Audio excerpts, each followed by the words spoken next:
Hi అండి. Welcome back to SS Telugu audio నవలలు. నిన్నటి వరకు డాక్టర్ వనమాలి అనే సస్పెన్స్ అండ్ స్పిరిచువల్ నవల విన్నారు కదండి. ఈరోజు గోస్ట్ మర్డర్స్ టెంపోరావు గారు రచించిన నవల విందురు గాని టెంపోరావు గారి రచనలు చదవమని చాలా మంది మన శ్రోతలు కోరడం జరిగింది. వారి కోరిక మేరకు నవలలోకి వెళ్లబోయే ముందుగా టెంపోరావు గారి గురించి కొంత సమాచారం తెలుసుకుందాము. టెంపోరావు అలియాస్ కోరపాటి రామచంద్రరావు తూర్పుగోదావరి జిల్లాలోని వేళంగి గ్రామంలో జన్మించి బెనారస్ హిందూ యూనివర్సిటీలో పట్టా తీసుకుని మద్రాసులో స్థిరపడ్డారు. చిన్న వయసు నుండే కథలు రాయడం మొదలుపెట్టారు. పేరు మోసిన ఆంగ్ల రచయితల రచనలన్నీ చదివి ఆ స్ఫూర్తితో తెలుగులో రాయడం మొదలుపెట్టారు. అనతి కాలంలోనే ఆయన రాసిన అపరాధ పరిశోధక కథలు, నవలలు పాఠకుల గుర్తింపు, మన్ననలు పొందాయి. 350 పైగా నవలలు, అనేక కథలు రాశారు. టెంపో అనే ఆంగ్ల పత్రికను నడిపేవారు. ఆ సమయంలో ఒక బెంగాలీ పత్రిక సంపాదకులు కెఆర్ రావుని టెంపోరావు అని సంబోధించారు. ఆ విధంగా టెంపోరావు ఆయన కలం పేరయ్యింది. ఈ నవల కాపీ రైట్స్ ఆదర్ గారు అండి. ఇక నవలకు వెళ్ళిపోదాం. రాత్రి 10 దాటింది. ఇంకా భర్త రాజారావు ఇంటికి రాలేదు. విమల పరుపు మీద పడుకుంది. గదిలో 0 వాట్ బల్బు వెలుగుతోంది. ఆమెకు నిద్ర పట్టడం లేదు. క్లబ్లో కూర్చుని చేట్లపేక ఆడుతూ భర్త ఇంటిని మరిచిపోయి ఉంటాడు. ఏదో చప్పుడయింది. ఉలిక్కి పడుతూ ఆమె లేచి కూర్చుంది. లోపల గదుల్లోంచి ఏదో చప్పుడు వినబడుతోంది. బాత్రూం పక్కనున్న స్టోర్ రూంలోంచి ఆ చప్పుడు వస్తోందని ఆమె ఊహించింది. స్టోర్ రూంలో ఎంతో తుక్కుంది.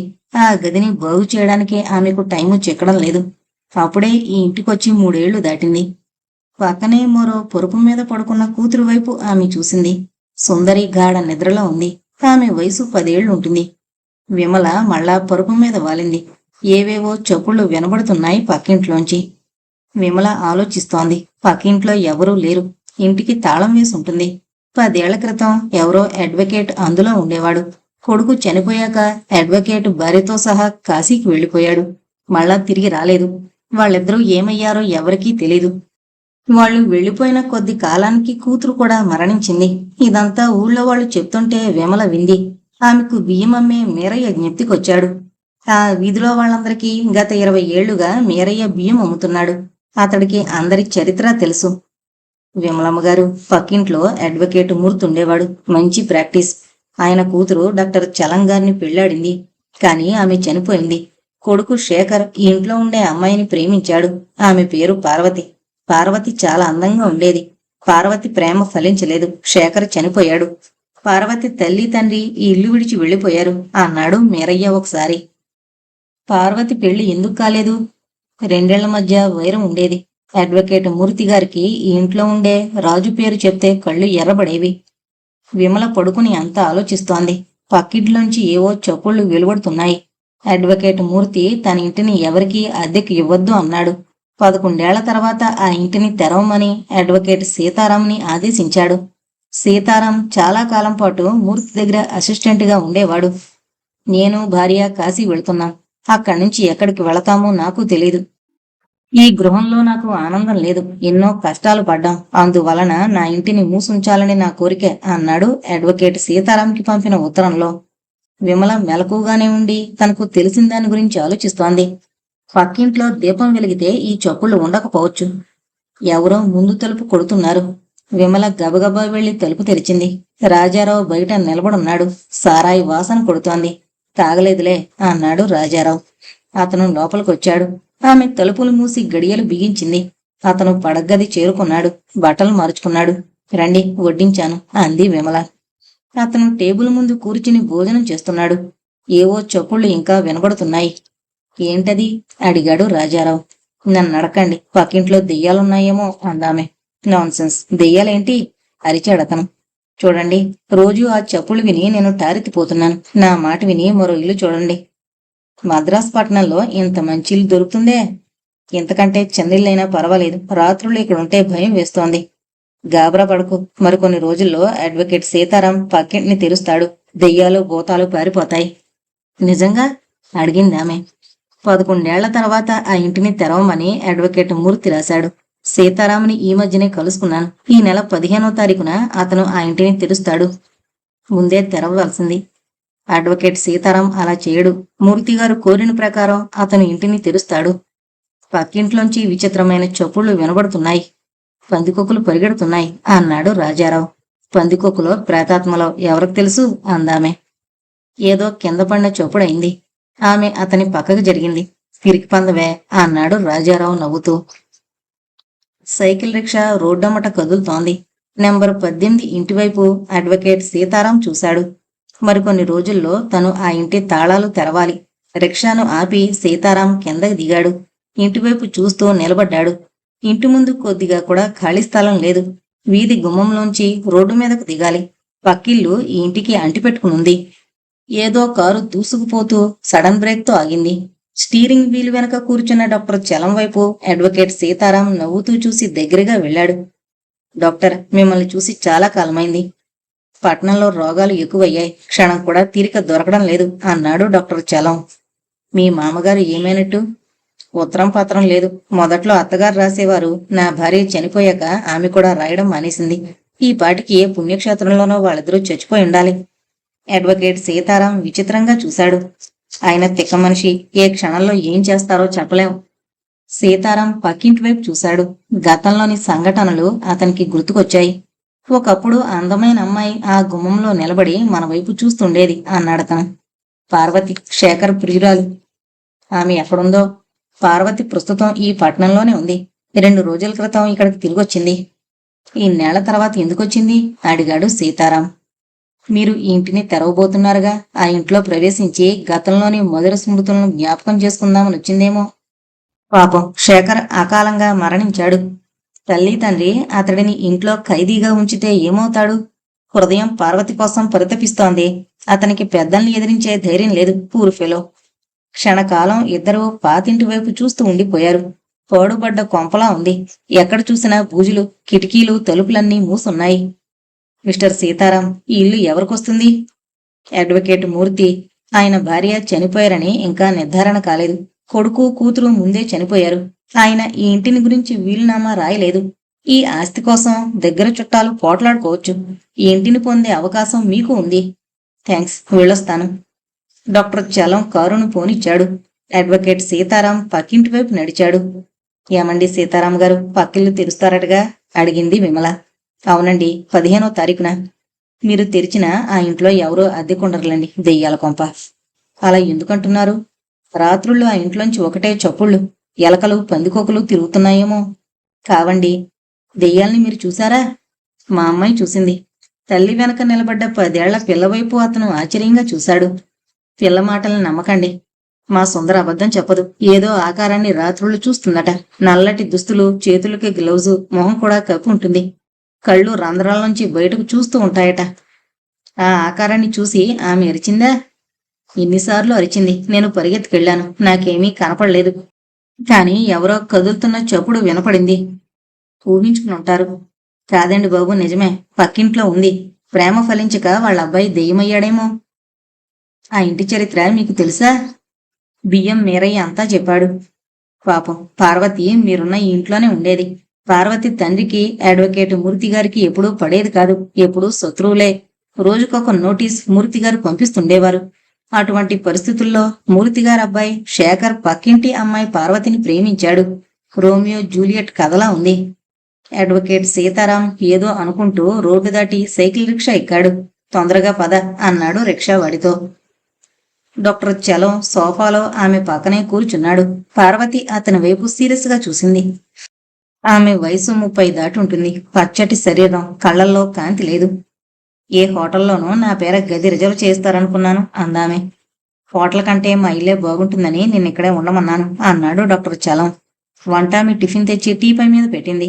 అతను ఒక ప్లేట్ను ఆమెకు అందించాడు. ఇద్దరూ తింటూ మాట్లాడుకుంటున్నారు. మీ నాన్న రాజాగారు చనిపోయారు. అమ్మా పోయింది. నేను మాత్రం బ్రతుకున్నాను ఎందుకో. పూరి కూర బాగుంది. వంటామె మరికొన్ని వేడి పూరీలు తెచ్చి వాళ్ళ ప్లేట్లలో పడేసింది. పార్వతి, నువ్వేం చేస్తున్నావు? ఉద్యోగంలో ఉన్నాను. అతను ఖాళీ ప్లేట్ను టీపై మీద పెట్టాడు. నేనింతవరకు పెళ్లి చేసుకోలేదు. ఎందుకు మానేశారు? మీ భార్య పోయిన తర్వాత చేసుకోవాల్సింది. డాక్టర్ చలం ఆమె చేయి పట్టుకున్నాడు. ఆమె కళ్ళలోకి సూటిగా చూశాడు. నువ్వు ఒప్పుకుంటే నేను పెళ్లాడొచ్చు. నేను శేఖర్ విధవని. మీకు పెళ్లి కాలేదు. పెళ్లి కాకపోయినా నా ప్రేమ చావలేదు. పార్వతి, అలాగే ఆకలి దాకా ఉండిపోతావా? ఆమె పిచ్చిగా నవ్వింది. డాక్టర్, ముసల్దాన్ని అయిపోయినగా ఇంకెక్కువ కాలం బ్రతకను. నువ్వు అందంగా ఉంటావు. ఉండేదాన్ని ఒకప్పుడు. ఇన్నేళ్లైనా నీ అందం తగ్గలేదు. నా చిన్ననాటి రూపం మీకింకా గుర్తుందేమో. వంటామి వేడివేడి కాఫీ తెచ్చింది. ఇద్దరూ కాఫీ తాగారు. డాక్టర్ చలం సిగరెట్ వెలిగించి పొగ ఊదుతూ ఆలోచిస్తున్నాడు.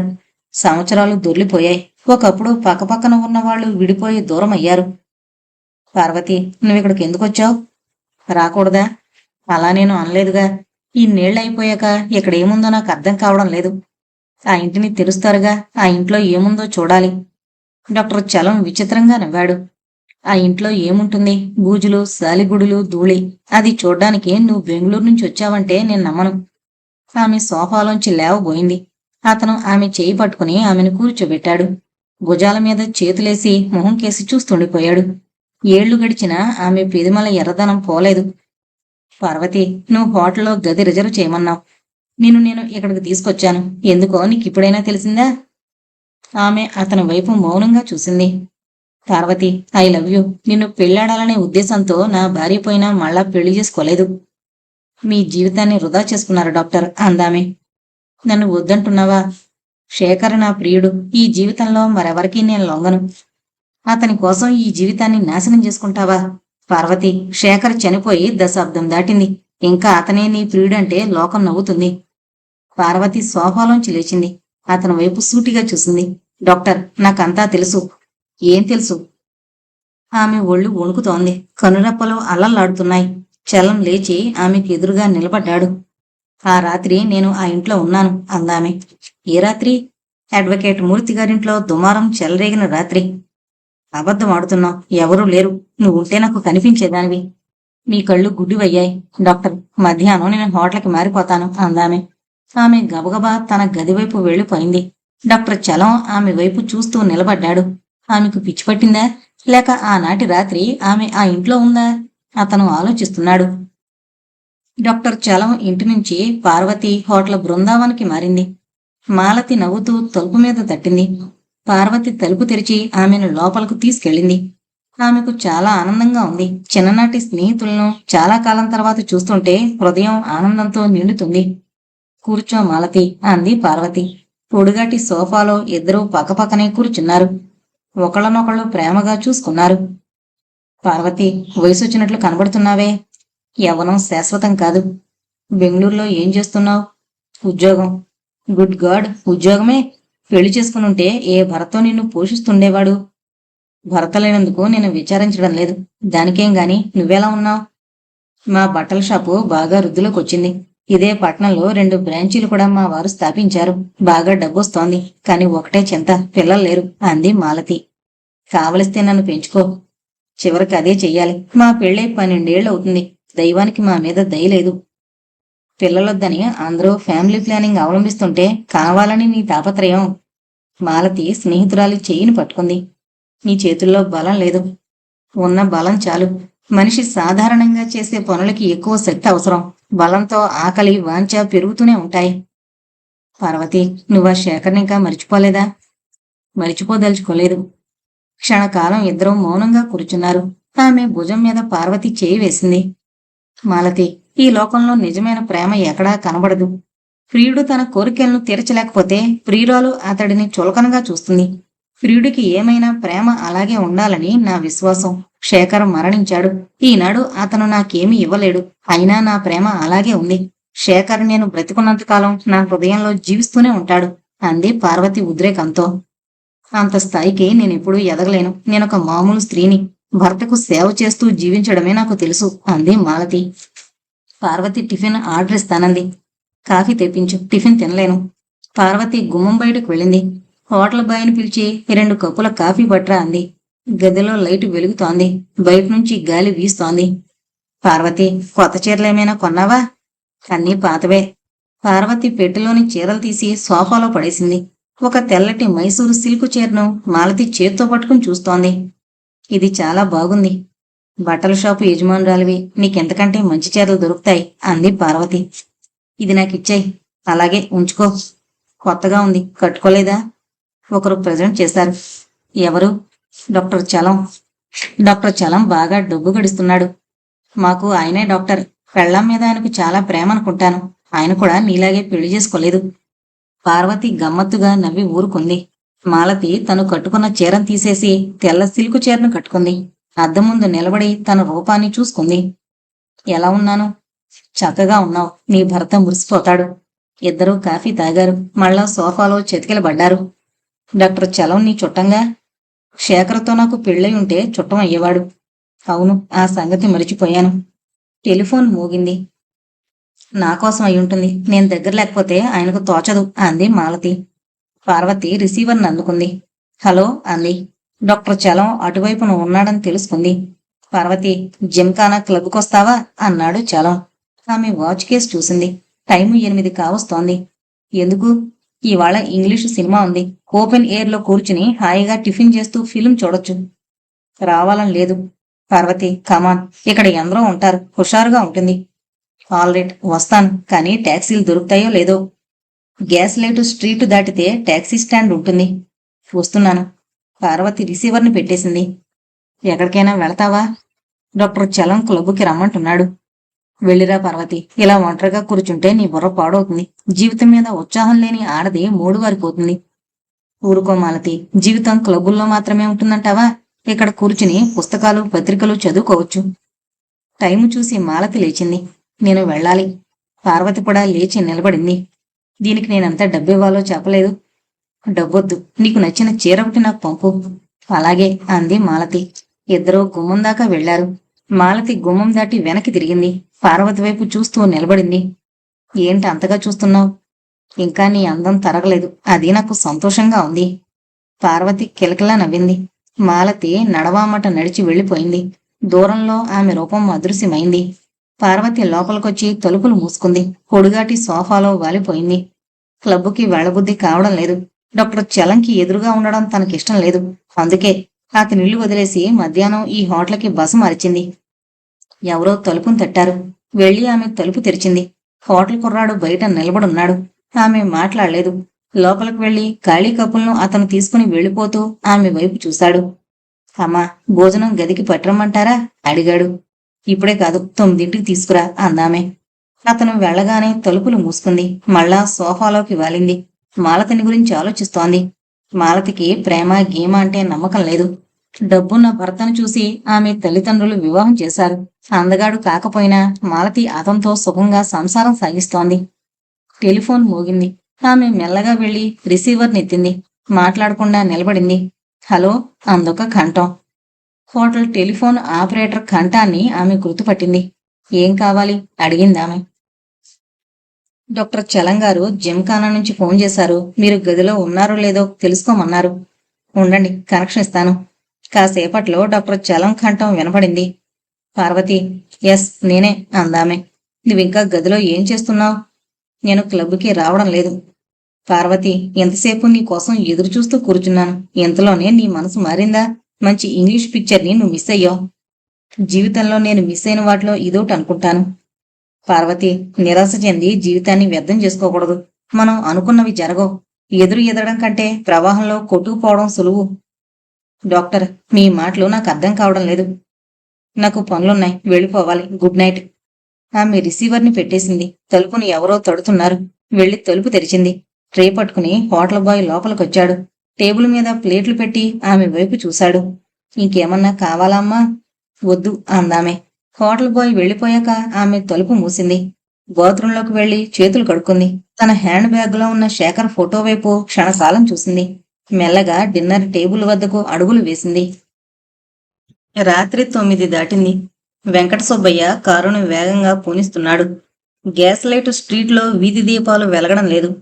కారు హెడ్ లైట్ల కాంతిలో రోడ్డు వారగా పడున్న స్త్రీ ఆకారం వైపు అతను చూసి ఉలిక్కి పడ్డాడు. కారును సడన్ బ్రేక్తో ఆపి కింద దిగాడు. ఆమె వెల్లకిల్లా పడుంది. గుండె ప్రాంతంలో రక్తం చిమ్మి గెడ్డ కట్టింది. వెంకట సుబ్బయ్య చేతులు వణుకుతున్నాయి. ఆమె నాడిని చూశాడు. ఎప్పుడో ఆమె మరణించుండాలి. కారులో ఆమెను తీసుకెళ్లి ఏ హాస్పిటల్లోనో చేర్చవలసిన అవసరం లేదు. అతను కూర్చుని తలుపు మూసి కారును పోనిచ్చాడు. కొంచెం దూరం వెళ్లి కుడివైపుకు తిరిగాక మందుల షాప్ కనబడింది. అతను దిగి లోపలికి వెళ్లి రిసీవర్నెత్తి పోలీస్ స్టేషన్ నెంబర్ తిప్పాడు. Hello, inspector Rajan speaking. Inspector, నా పేరు వెంకట సుబ్బయ్య. కారులో వస్తూ గ్యాస్ లైట్ స్ట్రీట్లో ఒక శవాన్ని చూశాను. మేం వస్తున్నాం, మీరక్కడే ఉండండి. నేను అక్కడ ఉండలేను, నాకు పనులున్నాయి. మీకు నా అడ్రస్ ఇస్తాను. ఆల్ రైట్, ఇవ్వండి. వెంకట సుబ్బయ్య అడ్రస్ చెప్పి రిసీవర్ని పెట్టేశాడు. గ్యాస్ లైట్ స్ట్రీట్లోని దీపాలు వెలుగుతున్నాయి. పోలీస్ జీపులోంచి ఇన్స్పెక్టర్ రాజన్, నలుగురు కానిస్టేబుల్స్ కిందకు దూకారు. రోడ్డమ్మట నడిచిపోయేవాళ్లు శవం దగ్గర నిలబడ్డారు. ఇన్స్పెక్టర్ రాజన్ శవాన్ని క్షుణ్ణంగా పరిశీలించాడు. పొదునైన కత్తి ఆమె గుండెల్లోకి దిగుండాలి. ఆమె తెల్లటి జల్తారు చీర ధరించింది. వయసు 30 ఏళ్లుంటుంది. సిగ చుట్టుకుంది. ఆమె పక్కనే హ్యాండ్ బ్యాగ్ పడుంది. ఇన్స్పెక్టర్ హ్యాండ్ బ్యాగ్ ని తెరిచి చూశాడు. కొన్ని 10 రూపాయల నోట్లు, 1 రూపాయి నోటు, చిల్లరా వగేరా ఉన్నాయి. రాజన్ ఆమె ముఖాన్ని పరిశీలించాడు. కళ్ళు పైకి చూస్తున్నాయి. కనురెప్పలు తెరిచే ఉన్నాయి. మెళ్ళో బంగారు గొలుసు మెరుస్తోంది. చెవులకు దిద్దులున్నాయి. చేతులకు బంగారు గాజులు. దొంగతనం కోసం ఈ హత్య జరుగుండదు అన్నాడు ఇన్స్పెక్టర్. ఒక కానిస్టేబుల్ తలాడించాడు. ఇందాక ఈ స్ట్రీట్లో దీపాలు లేవు అన్నాడు ఒకతను. ఎందుకు లేవు? రిపేర్ చేస్తున్నట్టున్నారు. లైట్లు ఇప్పుడే వచ్చాయి అన్నాడతను. ఇన్స్పెక్టర్ రాజన్ ఆలోచిస్తున్నాడు. చీకటిగా ఉన్న వీధమ్మట ఆమె నడుస్తూ ఉండగా హంతకుడు ఆమెను కత్తితో పొడిచి పారిపోయి ఉండాలి. ఏదో కారు రోడ్డమ్మట వెళుతూ ఆగింది. డాక్టర్ చలం కిందకి దిగి ఇన్స్పెక్టర్ వద్దకు నడిచాడు. ఇన్స్పెక్టర్, ఏమైంది? ఇన్స్పెక్టర్ రాజన్ శవం వైపు చూపించాడు. డాక్టర్ చలం శవాన్ని వంగి పరీక్షించాడు. అతని ముఖంలో ఆశ్చర్యం గోచరిస్తోంది. డాక్టర్, ఈమె ఎవరో మీకు తెలుసా? తెలుసు, మాలతి. ఈమె భర్తకి సైదాపేటలో బట్టల షాప్ ఉంది. ఈమె అడ్రస్ తెలుసా? ఇల్లు తెలుసు. ఒక చిన్న సహాయం చేస్తారా? చెప్పండి ఇన్స్పెక్టర్. ఆ ఇల్లు మాకు చూపిస్తారా? డాక్టర్ చలం వాచ్ వైపు చూశాడు. ఐఆమ్ సారీ, ఇప్పటికే ఆలస్యమైంది. ఒక పేషెంట్ ఇంటికి వెళ్ళాలి. అక్కడి నుంచి ఈమె భర్తకి ఫోన్ చేసి చెప్తాను. అలా చేయండి, థ్యాంక్స్. డాక్టర్ కారు దూసుకుపోయింది. ఒక అంబాసిడర్ కారు చాగింది. పోలీస్ డాక్టర్ పురూరువన్ దిగి ఇన్స్పెక్టర్తో కరచాలనం చేసి శవం వైపు నడిచాడు. 50 మంది గుమిగూడి జరిగిన దాని గురించి భయంగా చెప్పుకుంటున్నారు. డాక్టర్ పరీక్ష ముగించి ఇన్స్పెక్టర్ వైపు చూశాడు. ఈ రాత్రి 8-9 మధ్య ఈమె మరణించుండాలి అన్నాడు డాక్టర్. అయితే మాకు ఆలస్యంగా వార్త వచ్చింది. ఇన్స్పెక్టర్, మీకు తెలియదేముంది? శవం కనిపించినా చాలా మంది ఏమీ ఎరగనట్లు వెళ్లిపోతారు. పోలీసులకు రిపోర్ట్ ఇస్తే ఇందులో ఇరుక్కుంటామని వాళ్ల భయం. ఈ వీధిలో 8 నుంచి 9 దాటిందాకా లైట్లు లేవు. అది ఇప్పుడే కనుక్కున్నాను. అయితే చీకట్లో ఎవరో ఈమెను పొడిచుండాలి. డాక్టర్, వీధిలో లైట్లు లేవు. హంతకుడు ఆమెను వెంటాడి ఈ చీకట్లో చంపు ఉండాలి. యు ఆర్ రైట్ అన్నాడు డాక్టర్ పురూరువన్. ఒక ఆస్టిన్ కారు చాగింది. అందులోంచి దిగిన అతను ఏడుస్తూ శవం వైపు పరిగెత్తాడు. ఇన్స్పెక్టర్ రాజన్ అతడిని గమనిస్తున్నాడు. అతను భార్య మీద పడి ఏడుస్తున్నాడు. పొట్టిగా లావుగా ఉన్నాడు. లుంగి, హాఫ్ స్లీవ్స్ షర్టు ధరించాడు.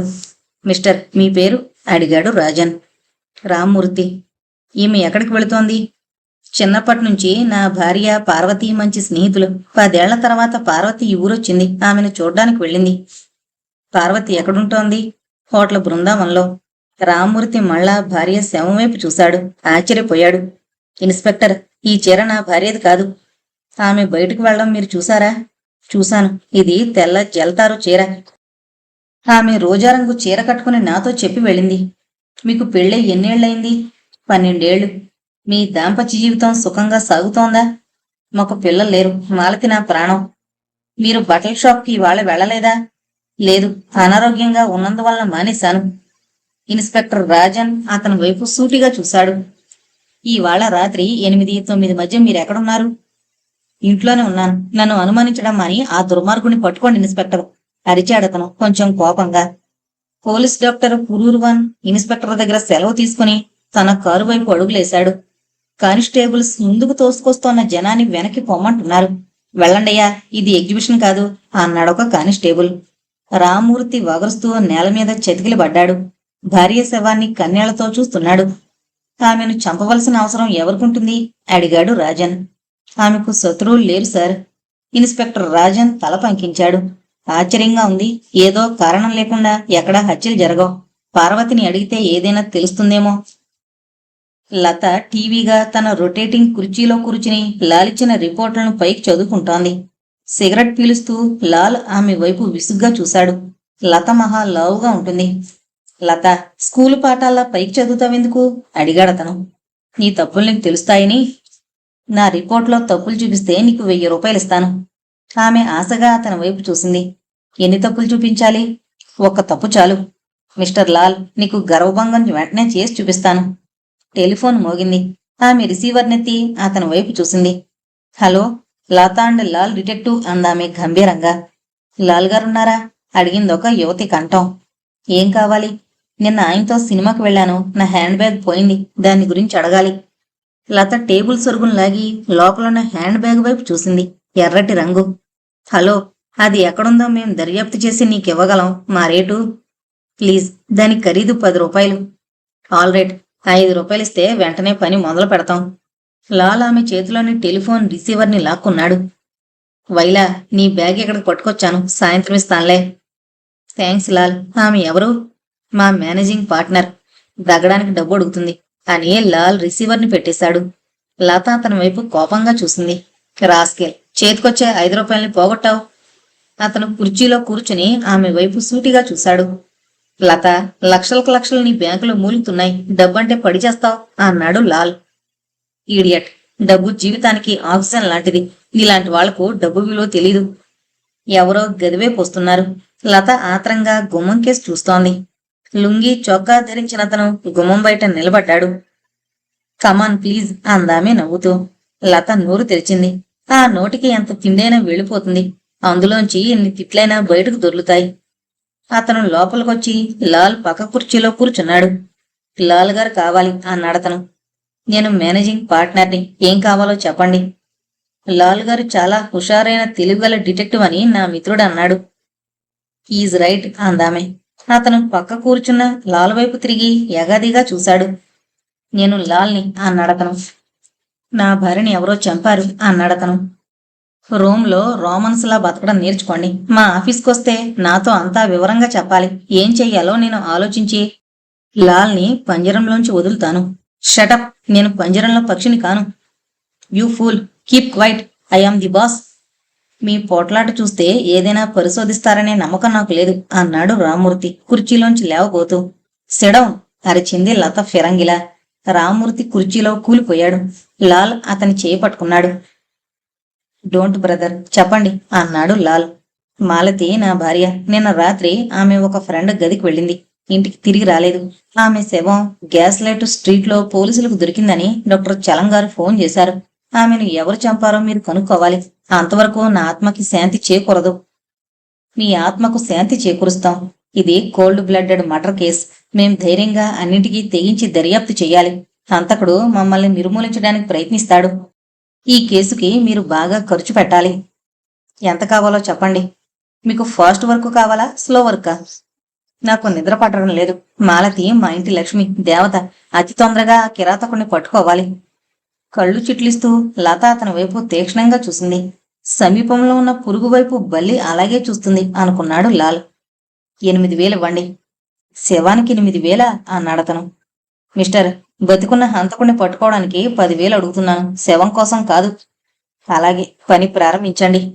డబ్బిచ్చేయండి. కాలు కదిపితే మాకు ఖర్చు అవుతుంది. అతను చెక్కు బుక్ తీశాడు. 4,000కు చెక్కు రాశాడు. క్రాస్ చేయకండి అందామె. అతను చెక్కును ఆమెకు అందించాడు. దాన్ని ఆమె జాగ్రత్తగా తన హ్యాండ్ బ్యాగ్లో పెట్టుకుంది.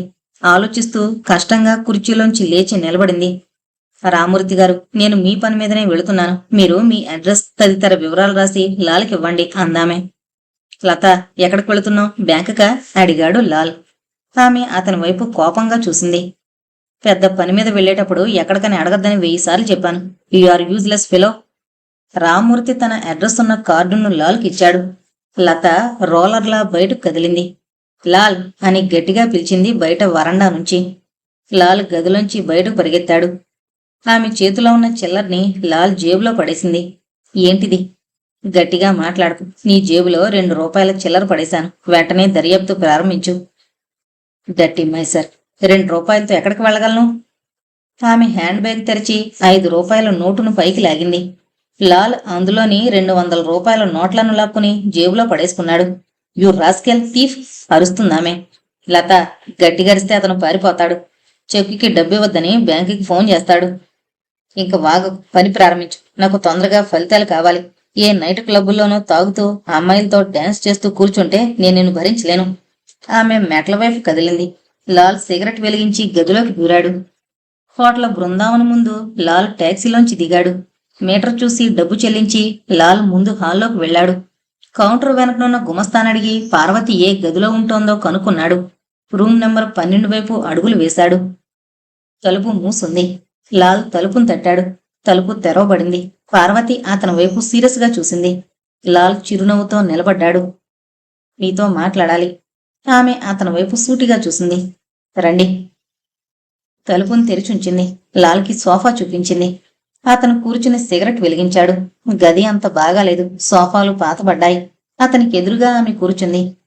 నిన్న రాత్రి మాలతి మిమ్మల్ని కలుసుకుందా? నాతో చాలాసేపే ఉంది. ఆమెను ఎవరో చంపారని విని ఆశ్చర్యపోయాను. మీకెలా తెలిసింది?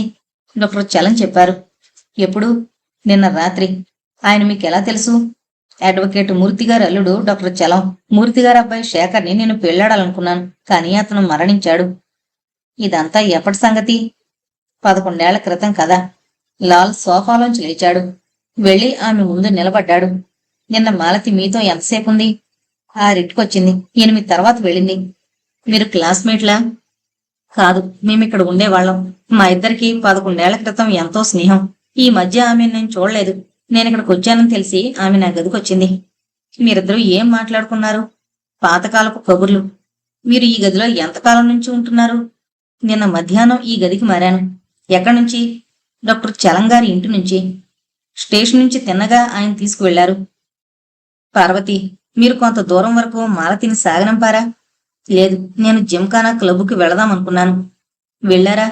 లేదు. ఎందుకు మానేశారు? డాక్టర్ చలం రమ్మన్నారు. వస్తానన్నాను. హోటల్ ముందు ట్యాక్సీలు లేవు. గ్యాస్ లైట్ స్ట్రీటు దాటిపోతేనే గాని ట్యాక్సీలు దొరకవు. అందుకని బద్దకించాను. మాలతి శవం మీదున్నది ఆమె చీర కాదు. ఆమె మీ వద్ద నుంచి ఏదైనా చీర తీసుకుందా? తెల్లటి మైసూరు సిల్కు చీర తీసుకుంది. ఆ చీర ఆమెకి ఎంతో నచ్చింది. తను కట్టుకుని ఇచ్చేస్తానంది. అక్కర్లేదు, తీసుకెళ్లి ఉంచుకోమన్నాను. ఆ చీర మీకు నచ్చలేదా? చీర బాగానే ఉంది, కానీ దాన్ని నేను ఉంచుకోదలుచుకోలేదు. ఎందువలన? డాక్టర్ చలం నాకు అది ప్రజెంట్గా ఇచ్చారు. ఎప్పుడు? ఈ ఊరొచ్చాక. అది మీరు కట్టుకున్నారా? ఒకసారి కట్టుకున్నాను. మాలతి చీర మీ వద్దుందా? అది పోలీసు వారికి ఇచ్చాను. లాల్ తీవ్రంగా ఆలోచిస్తున్నాడు. పార్వతి చీర కట్టుకుని మాలతి గ్యాస్ లైటు స్ట్రీట్ అమ్మటి వెళుతోంది. అంతే, కత్తిపోటికి బలైంది. ఆమె దేని గురించైనా భయపడుతున్నట్లు చెప్పిందా? మాలతి హుషారుగా ఉంది. భర్త బాగా డబ్బు సంపాదిస్తున్నాడని, తనని ప్రాణంలా చూస్తున్నాడని అంది. నా గదిలోంచి బయటికెళ్లిన కాసేపట్లో ఎవరో చంపుతారని ఆమె అనుకునుండదు. అటువంటి పరిస్థితి ఏదైనా ఉంటే నన్ను కూడా రమ్మనేది. ఎందుకు రాలేదని డాక్టర్ చలం మిమ్మల్ని అడిగారా? క్లబ్ నుంచి ఫోన్ చేశారు. నేను రావడం లేదన్నాను. ఆయన పని మీద వెళ్ళిపోతున్నానని చెప్పారు. తర్వాత మళ్ళా ఫోన్ చేసి మాలతి శవాన్ని గురించి నాకు ఫోన్లో చెప్పారు. లాల్ ఆమె కళ్ళలోకి సూటిగా చూశాడు. పార్వతి, మీరిక్కడికి ఎందుకొచ్చారు? మూర్తిగారు ఇల్లు తెరుస్తారు. ఆ ఇంట్లోకి వెళ్ళి చూద్దామని. ఆ ఇల్లు మూసుందా? ఆమె తలాడించింది. ఆ ఇంట్లో చూడ్డానికి ఏముంటుంది? ఆమె కళ్ళల్లో నీళ్లు తిరిగాయి. శేఖర్ నేను ప్రేమించుకున్నాం. అతను పోయినా ఆ ప్రేమను మరువలేక నేను పెళ్లి చేసుకోకుండా ఉండిపోయాను. శేఖర్ గది, అతని ఫోటోలు ఏం చెప్పను. మధుర స్మృతులను నాలో రేకెత్తించేదెంతో ఆ ఇంట్లోనే ఉంది. లాల్ ఆమె కేసి ఆశ్చర్యంగా చూస్తున్నాడు. వయసు ముదిరిన పార్వతి అందంగా ఉంది. మొహంలో గడిచిన ఏళ్లు కనబడుతున్నాయి. కానీ ఆమె శరీరం ఇంకా బెంకంగా ఉంది. ఆగ్రా వెళ్లి తాజ్మహల్ ని అనేక మంది చూసొస్తుంటారు. మూర్తిగారి ఇల్లు నాకొక తాజ్మహల్ లాంటిది. ఆ ఇంట్లో ఉండే శేఖర్ మీద నేను అల్లుకున్న కలలన్నీ అతని మరణంతో ధ్వంసమయ్యాయి. అంతా పోయినా నా హృదయంలో ప్రేమ జ్యోతిలా ప్రకాశిస్తోంది. లాల్ ఆమె వైపు జాలిగా చూశాడు. అమర ప్రేమతో పిచ్చివారవుతారు. శేఖర్ పోయినా పార్వతి అతన్ని జ్ఞాపకం చేసుకుని ఆనందిస్తోంది. మూర్తిగారు, ఆయన భార్య ఏమయ్యారు? బయట నుంచి బోట్ల చప్పుడు వినబడుతోంది. డాక్టర్ చలం నవ్వుతూ లోపలికొచ్చాడు. హలో అన్నాడు. కూర్చోండి అందామే. డాక్టర్ చలం నవ్వుతూ లాల్ వైపు చూశాడు. I am Lal of Lata and Lal. పరిచయం చేసుకున్నాడు లాల్. డాక్టర్ చలం అతనితో కరచాలనం చేశాడు. మిమ్మల్ని గురించి విన్నాను. మీ మేనేజింగ్ పార్ట్నర్ గొప్ప క్యారెక్టర్ అని విన్నాను. ఆమె ఎప్పుడూ బ్యాంకులతో బిజీగా ఉంటుంది అన్నాడు లాల్. డాక్టర్, నిన్న రాత్రి మీరు జిమ్ఖానా క్లబ్లో ఉన్నారా? పార్వతి కోసం 8 నుంచి ఎదురు చూస్తూ కూర్చున్నాను. 9ంటికి వచ్చేశాను. పార్వతి నన్ను డిసప్పాయింట్ చేసింది. ఐఆమ్ సారీ అందామె. అంత రాత్రివేళ ఆమెనెందుకు రమ్మన్నారు? ఇంగ్లీషు సినిమా ఉంది, చూస్తుందనుకున్నాను. సగం చూసి నేను కూడా క్లబ్ నుంచి వెళ్ళిపోయాను. మీరు మూర్తిగారి అల్లుడని విన్నాను. ఆ ఇంటికి డాక్టర్ మీరేనా? ఎస్. శేఖర్ ఎలా మరణించాడు? టైఫాయిడ్ వచ్చి పోయాడు. Poor fellow. మీ భార్య ఎలా పోయింది? జాండీస్ పత్యం చేసేది కాదు. కారం వస్తువులు తిని అకాలంగా చనిపోయింది. సరళ జీవితం ముగిసింది. మీరు జిమ్ఖానా క్లబ్లో ఏం చేస్తూ ఉన్నారు? ఒంటరిగా కూర్చుని తాగుతున్నాను. అందుకనే పార్వతిని రమ్మని ఫోన్ చేశాను. కాసేపు ఫిలిం చూశాను. లాల్ సిగరెట్ వెలిగించాడు. ఇద్దరి వైపు చూసి సెలవు తీసుకుని బయటకు వెళ్ళిపోయాడు. ఆమె డాక్టర్ చలం వైపు ఆదోలా చూసింది. పార్వతి, నిన్న రాత్రి నువ్వెందుకు రాలేదు? అడిగాడతను. ఈ గదిలోంచి కదలబుద్ధి కాలేదు. నీకు నేను ప్రజెంట్ చేసిన తెల్ల సిల్కు చీర కట్టుకుని రంబలా ముస్తాబే వస్తావనుకున్నాను. అతను లేచి ఆమె దగ్గరగా వెళ్ళాడు. చెయ్యి పట్టుకోబోయాడు. ఆమె వెనక్కి జరిగింది. డాక్టర్, బిహేవ్ లైక్ ఏ జెంటిల్మ్యాన్ అందామె.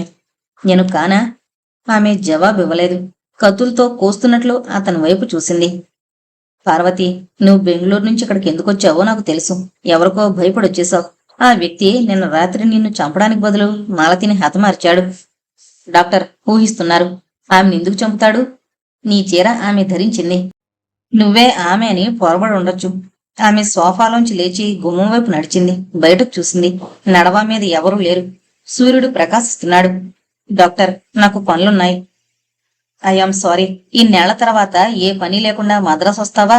కానీ మొండి ధైర్యం కంటే వివేకం మంచిదని నువ్వు గ్రహించాలి అని డాక్టర్ చలం బయటకు నడిచాడు. పార్వతి అతని వైపు చూస్తూ గుమ్మంలో నిలబడింది. రాత్రి 10 దాటింది. టెలిఫోన్ మోగుతోంది. విమల నిద్రలేచి రిసీవర్ను అందుకుంది. హలో అంది ఆవులిస్తూ. ఏం చేస్తున్నావు? అడిగాడు రాజారావు. టెలిఫోన్ పాట విని త్రుళ్ళిపడి లేచాను నిద్రలోంచి. హాయిగా పడుకో. నేను ఇవాళ రాత్రి ఇంటికి రాను. క్లబ్లో రాత్రంతా పేకాడతాం. ఆ చావు కబురు చెప్పడానికేనా నన్ను నిద్రలేపింది? చూడు విమల, ఇవాళ మంచి లక్కలో ఉన్నాను. అప్పుడే 200 లాభం వచ్చింది. రాత్రంతా అడితే 1000 పైన రావచ్చు. పోవచ్చు కూడా. ఎందుకు ఆరోగ్యం పాడు చేసుకుంటారు? హాయిగా ఇంటికొచ్చి భోంచేసి పడుకోండి. All right, good night. Vimala రిసీవర్ని పెట్టేసింది. పేకాట పిచ్చి ప్రియురాల్ని కూడా మరిచిపోయేటట్టు చేస్తుంది. విమల పరుపు మీద వాలింది. పక్కనే మరో మంచం మీద సుందరి నిద్రపోతోంది. తటాలన తలుపు కొట్టుకున్న చొప్పుడయింది. విమల కింద కురికింది. 0 వాట్ బల్బు వెలుగుతోంది. కానీ అంత కాంతి లేదు. ఆమె స్విచ్ నొక్కింది. ముందు కిటికీ దగ్గరకు వెళ్లి బయటకు చూసింది. బాగా గాలి వీస్తోంది. రోడ్డు మీద ఎవరూ లేరు. గాలికి కిటికీ తలుపులు కొట్టుకుంటున్నాయి. విమల వెనక్కి తిరిగి పొరుపు వైపు నడిచింది. వెనక వైపు నుంచి ఏవో చప్పుళ్ళు. ఆమె టేబుల్ మీదున్న టార్చ్ లైట్ తీసుకుని వంటింట్లోకి వెళ్ళింది. టార్చి కాంతిలో చూస్తూ స్విచ్ నొక్కింది. వంటగదిలో లైటు వెలిగింది. చటుక్కున ఆమె త్రుళ్ళిపడింది. ఏదో కిందపడి పగిలింది. గోడవారగా ఉన్న కుండ. ఒక పందికొక్కు బాత్రూంలోకి జెట్ విమానంలా దూరిపోయింది. బాత్రూం తలుపు తెరిచుంది. ఆమె గడియ పెట్టింది. అదెలా తెరిచుంది? పని మనిషి కన్నమ్మ తీసిందా? ఆమె మెల్లగా బాత్రూంలోకి వెళ్ళింది. చీకటి. స్విచ్ నొక్కింది. ఎలుకలు నలువైపులా పరిగెత్తాయి. ఒక బొద్దింక ఎగురుతూ ఆమె మీద పడింది. ఆమె భయంతో ఎగిరింది. బొద్దింక నేల మీదకు దూకింది. బాత్రూంలోంచి వెనక దొడ్లోకి వెళ్లే తలుపు వద్దకు నడిచింది. ఉలిక్కి పడింది. తలుపు తెరిచుంది. ఏ దొంగైనా సులువుగా ఇంట్లోకి ప్రవేశించేవాడు. తలుపుని ఎవరు తీశారు? కన్నమ్మ ఎక్కడికైనా వెళ్ళిందా? ఆమె గుమ్మం దాటి బయటకు చూసింది. చిన్న దొడ్డి చుట్టూ ప్రహారీ గోడ ఎదురుగా తులసి మొక్కుంది. తను రోజూ ఆ మొక్కకు పూజ చేస్తూ ఉంటుంది. విమల గుమ్మం అవతల నిలబడి గట్టిగా పిలిచింది. కన్నమ్మ. అడుగుల చప్పుడు. కన్నమ్మ పరిగెత్తుకొచ్చింది. ఏమైందమ్మా? ఎక్కడ చచ్చావు? ఇక్కడ ఉక్కబోస్తుందమ్మా. కాస్త గాలికి తిరుగుదామని ఇలా వచ్చాను. ఇప్పుడు విమలకి ధైర్యం వచ్చింది. తను ఒంటరిగా లేదు. కన్నమ్మ వైపు సూటిగా చూసింది. ఆమె వయసు 20 ఏళ్లుంటుంది. కన్నమ్మ తల్లి మునుపు ఈ ఇంట్లో పనిచేసేదని బియ్యం మీరయ్య చెప్పాడు. కన్నమ్మ అందంగా ఉంటుంది. పద, వెళ్ళి పడుకోవాలి. చాప్ తెచ్చుకుంటానుండమ్మా. కన్నమ్మ చీకట్లోకి మాయమైంది. విమల స్టోర్ రూమ్ కి వెళ్లే తలుపు వైపు చూస్తోంది. లోపల నుంచి పాదాల చప్పుడు వినబడుతోంది. చటుక్కున తలుపు తెరవబడింది. ఎదురుగా ఉన్న ఆకారాన్ని చూసి విమల భయకంపితురాలైంది.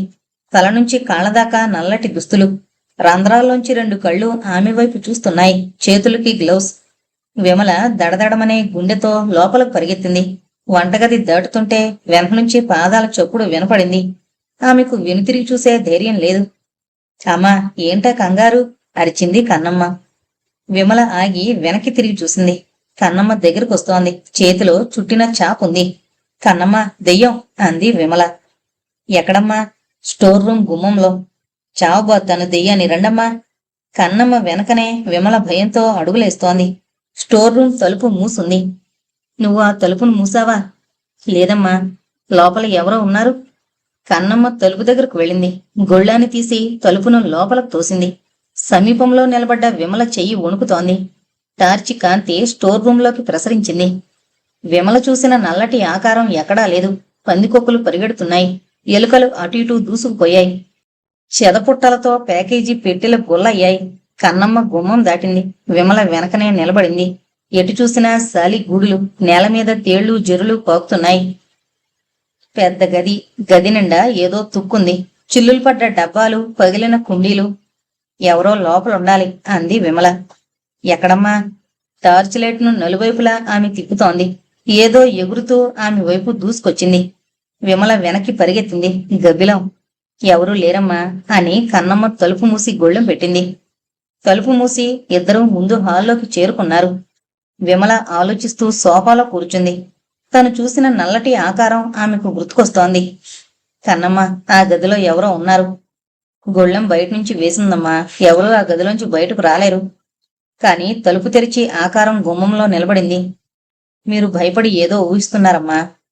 విమల ఆలోచిస్తోంది. తనంత పిరికిపంద కాదు. ఆ ఆకారాన్ని స్వయంగా చూసింది.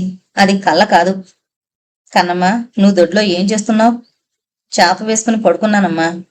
నువ్వు పడుకున్నప్పుడు ఎవరో గోడ దిప్పి లోపలికి వచ్చుంటారు. మన ఇంట్లోకి ఎందుకు వస్తారమ్మా?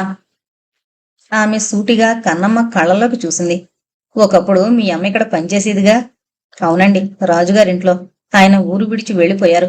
పార్వతమ్మ ఎంతో మంచిది. శేఖర్ బాబు అంటే ఆమెకు పిచ్చి. శేఖర్ చిన్న వయసులో ఎందుకు పోయాడు? బెంగమ్మ. అతడికి ఉద్యోగం లేదు. తండ్రి అతడిని బయటకు వెళ్ళనిచ్చేవాడు కాదు. పార్వతమ్మని చూడకుండా ఉండలేక అతను తిండి మాని కృషించిపోయాడమ్మా. కన్నమ్మ, అతని కోరికలు తీరలేదు. అకాలంగా అతను మరణించాడు. అటువంటి వాళ్లే దెయ్యాలవుతారు. నేను చూసిన ఆకారం అతని దెయ్యమేమో. అతని దెయ్యం మనింటికెందుకు వస్తుందమ్మా? అడిగింది కన్నమ్మ ఆశ్చర్యంతో. విమల సోఫాలోంచి లేచింది. కన్నమ్మ, నాకు తోచడం లేదు. ఈ ఇంట్లో ఏదో దెయ్యం ఉంది అందామే. కాసేపు పడుకోండమ్మా, మనసు కుదుట పడుతుంది. అయ్యగారు రారు. నువ్వు మా పడగదిలో పడుకో. అలాగేనమ్మా. కన్నమ్మ గోడవారగా చాపపరుచుకుని పడుకుంది. అరగంట తర్వాత విమలకి నిద్ర పట్టేసింది. రాత్రి ఎప్పుడో ఆమెకు మెలకు వచ్చింది. 0 వాట్ బల్బు డిమ్ముగా వెలుగుతోంది. విమల గుమ్మం వైపు చూసింది. భయంకరమైన ఆమె కేక గదిలో ధ్వనించింది. పడగది గుమ్మంలో నిలబడుంది. తను చూసిన నల్లటి ఆకారం శరీరంలోని ఏ భాగమూ నగ్నంగా కనపడడం లేదు. ఆమె లేచి కూర్చుంది. గుమ్మం వైపు భయాందోళనతో చూస్తోంది. కేక విని కన్నమ్మ పరిగెత్తుకుని వచ్చింది. అమ్మా, ఏంటి? విమల గుమ్మం వైపు చూపించింది. కన్నమ్మ చూసింది.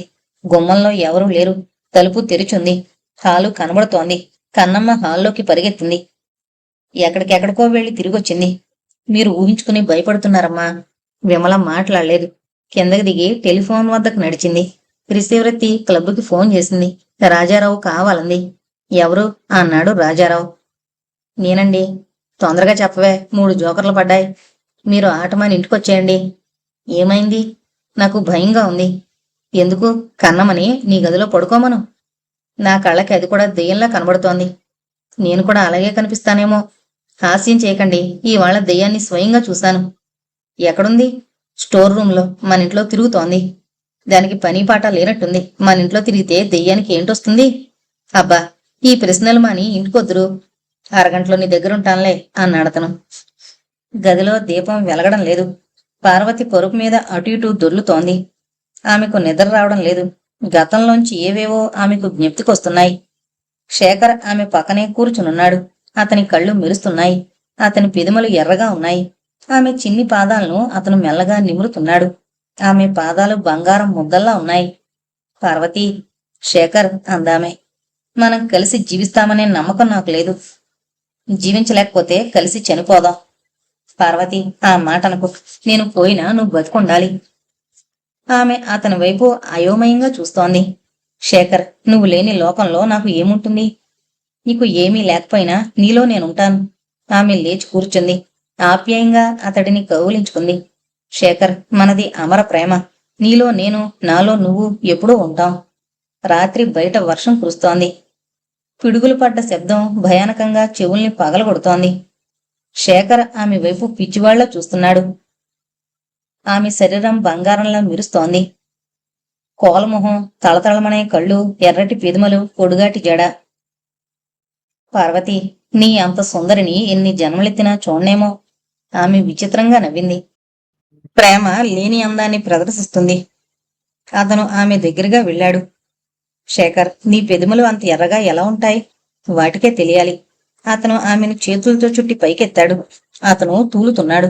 అతని ముఖంలోకి దీనంగా చూసింది. శేఖర్, నువ్వు నీరసంగా ఉన్నావు. తిండి తింటున్నావా? మామూలుగానే తింటున్నాను. శేఖర్, నువ్వు మందు తీసుకోవాలి. భావిస్తున్నాడు. అతను లాభం లేదు. మరో డాక్టర్ని అడిగితే మంచిది. అదేంటి పార్వతి అలా అంటావు? డాక్టర్ చలం చాలా తెలివైనవాడు. నా ఆరోగ్యాన్ని బాగు చేస్తాడు. నాకు నమ్మకం లేదు. తెల్లగా ఉన్నవన్నీ పాలని నువ్వు పొరబడుతున్నావు. పార్వతి, అరిచాడతను. ఎందుకలా అన్నావు? అతను నా వైపు అదోలా చూస్తాడు. ఎలా చూస్తాడు? నన్ను నమిలి తినేయాలన్నట్టు. పార్వతి, నీ అందం అంత గొప్పది. అందర్నీ నీ వైపు పదే పదే చూడమంటోంది. అందం నా శత్రువు కావచ్చు. బావ నవ్వుతూ మందులిస్తాడు. నా చెల్లెలంటే అతనికి ఎంతో ప్రేమ. లేనిపోని ఊహించుకోకు. పార్వతి మధుర స్మృతులకు అంతరాయం కలిగింది. ఏదో ఎలక ఆమె కాళ్ల మీద నుంచి కిందకు దూకింది. ఆమె ఉలిక్కి పడుతూ లేచింది.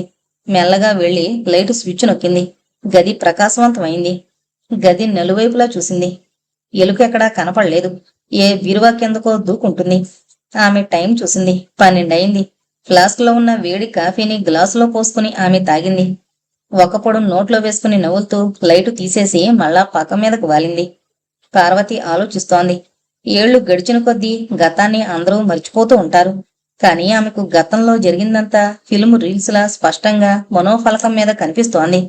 మోడువారిన తన జీవితానికి గతమే సర్వస్వమైంది. లత రొటేటింగ్ కుర్చీలో ఒక వైపు నుంచి మరో వైపుకి కష్టం మీద కదిలింది. లాల్ సిగరెట్ పీలుస్తూ గాల్లోకి రింగులు వదులుతున్నాడు. లాల్, రిపోర్ట్ రాసావా? ఇంకా రాయలేదు. మాలతి హంతకుడు దొరికాడా? అలా బజార్కెళ్ళి హంతకుడిని సిగరెట్ ప్యాకెట్లా కొని పట్టురాలేం అన్నాడు లాల్. మిస్టర్ లాల్, నిన్న నీకు 202 రూపాయలు ఇచ్చాను. క్యాష్ బుక్ లో అకౌంట్ రాయాలి. ఖర్చు ఎంతైందో చెప్పి మిగిలిన క్యాష్ ఇచ్చాయి. లాల్ కొంటిగా ఆమె వైపు చూశాడు. ఖర్చు 342 అయింది. నువ్వింకా నాకు 140 ఇవ్వాలి. ఆమె త్రుళ్ళిపడింది. అతని వైపు ఆశ్చర్యంగా చూసింది. అంతెలా తగలేశావు? డిఫెన్స్ ఫండ్, బంగ్లాదేశ్ ఫండ్కి 200 ఇచ్చాను. తతిమాది ఖర్చయిపోయింది. మిస్టర్ లాల్, ఆఫీసు డబ్బును ఫండ్కి ఇవ్వకూడదని 1,00,000 సార్లు చెప్పాను. నీకంతగా ఇవ్వాలనుంటే ఆ ఫండ్లను నేనే నడుపుతున్నాను. నాకివ్వడం అని ఎవరికివ్వడం దేనికి? నువ్వు పోగు చేసిన డబ్బు నీ బ్యాంకు దాటి వెళ్ళదు. షటప్ లాల్, అది డిఫమేషన్. టెలిఫోన్ మోగింది. ఆమె రిసీవర్ను అందుకుంది. హలో అంది నవ్వుతూ. రామూర్తి స్పీకింగ్. ఏదైనా కనుక్కున్నారా? మీరు వెళ్ళినప్పటి నుంచి మా మనుషులు దర్యాప్తు చేస్తున్నారు. 1-2 రోజుల్లో దోషి మన చేతుల్లో ఉంటాడు. లాలున్నారా? అతను మీ పని మీదే తిరుగుతున్నాడు. లయ్యర్ అన్నాడు లాల్ తగ్గు స్వరంతో. నాతో ఏమైనా చెప్పాలా? మిస్టర్ రామూర్తి, మీరు తతిమా 4,000 కూడా ఇచ్చేస్తే మా ఖర్చులకు ఉపయోగిస్తుంది. రేపు వచ్చేస్తాను. ఆల్ రైట్, ఐఆమ్ బిజీ అని లత రిసీవర్ని పెట్టేసింది. లాల్ వైపు రుసరుసలాడుతూ చూసింది. మిస్టర్ లాల్, 24 గంటల్లో మాలతి హంతకుని నా ముందు హాజరు చెయ్యాలి. లత, డోంట్ బీ ఏ ఫూల్. అతడిని ఇక్కడికి తీసుకొస్తే కత్తితో నిన్ను పొడిచి చంపేస్తాడు అన్నాడు లాల్. నా ముందంటే పోలీసులకు అప్పగించమని నా అర్థం. ఆలోచిస్తూ లాల్ కుర్చీలోంచి లేచాడు. ఆమె ముందు పచారులు చేస్తూ సిగరెట్ వెలిగించాడు. మాలతికి శత్రువులు లేరు. ఆమెను చంపడం మూలంగా ఎవరికీ ఏ లాభం రాదు. దొంగతనం కోసం ఆమె చంపబడలేదు.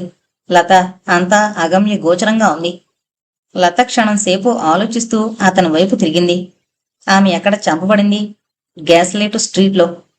Short dead. కత్తితో పొడిచి చంపబడింది. అయితే డ్యామ్ ఈజీ. నిన్న మొన్న కత్తులు ఈ పట్టణంలో ఎవరెవరు కొన్నారో కనుక్కో. మనకి కావలసిన హంతకుడు అందులో ఒకడే ఉంటాడు. మ్యాడ్ హెడ్: 5 ఏళ్ల క్రితం కొన్న కత్తితో ఆమెను పొడుచుండొచ్చుగా. హత్యాయుధం దొరికిందా? లేదు. ఆమె చటుక్కున లేచి నిలబడింది. కుర్చీ కాసేపు అల్లల్లాడింది. లాల్: ఆ రోడ్డు మీద ఏ మూలనో కత్తి పడుంటుంది. పోలీసులు వెతికారు, ఎక్కడా దొరకలేదు. ఈ కేసు ఎవరి చేతుల్లో ఉంది? ఇన్స్పెక్టర్ రాజన్. హంతకుణ్ణి పట్టిస్తే పోలీసులు మనకెంత ఇస్తారో అతన్ని అడిగి కనుక్కోవాలి. You money mad animal! అరిచాడు లాల్. షటప్! యానిమల్ అంటే నాకేదో తట్టింది. ఆమెను మనిషి చంపాడని ఎందుకు అనుకోవాలి?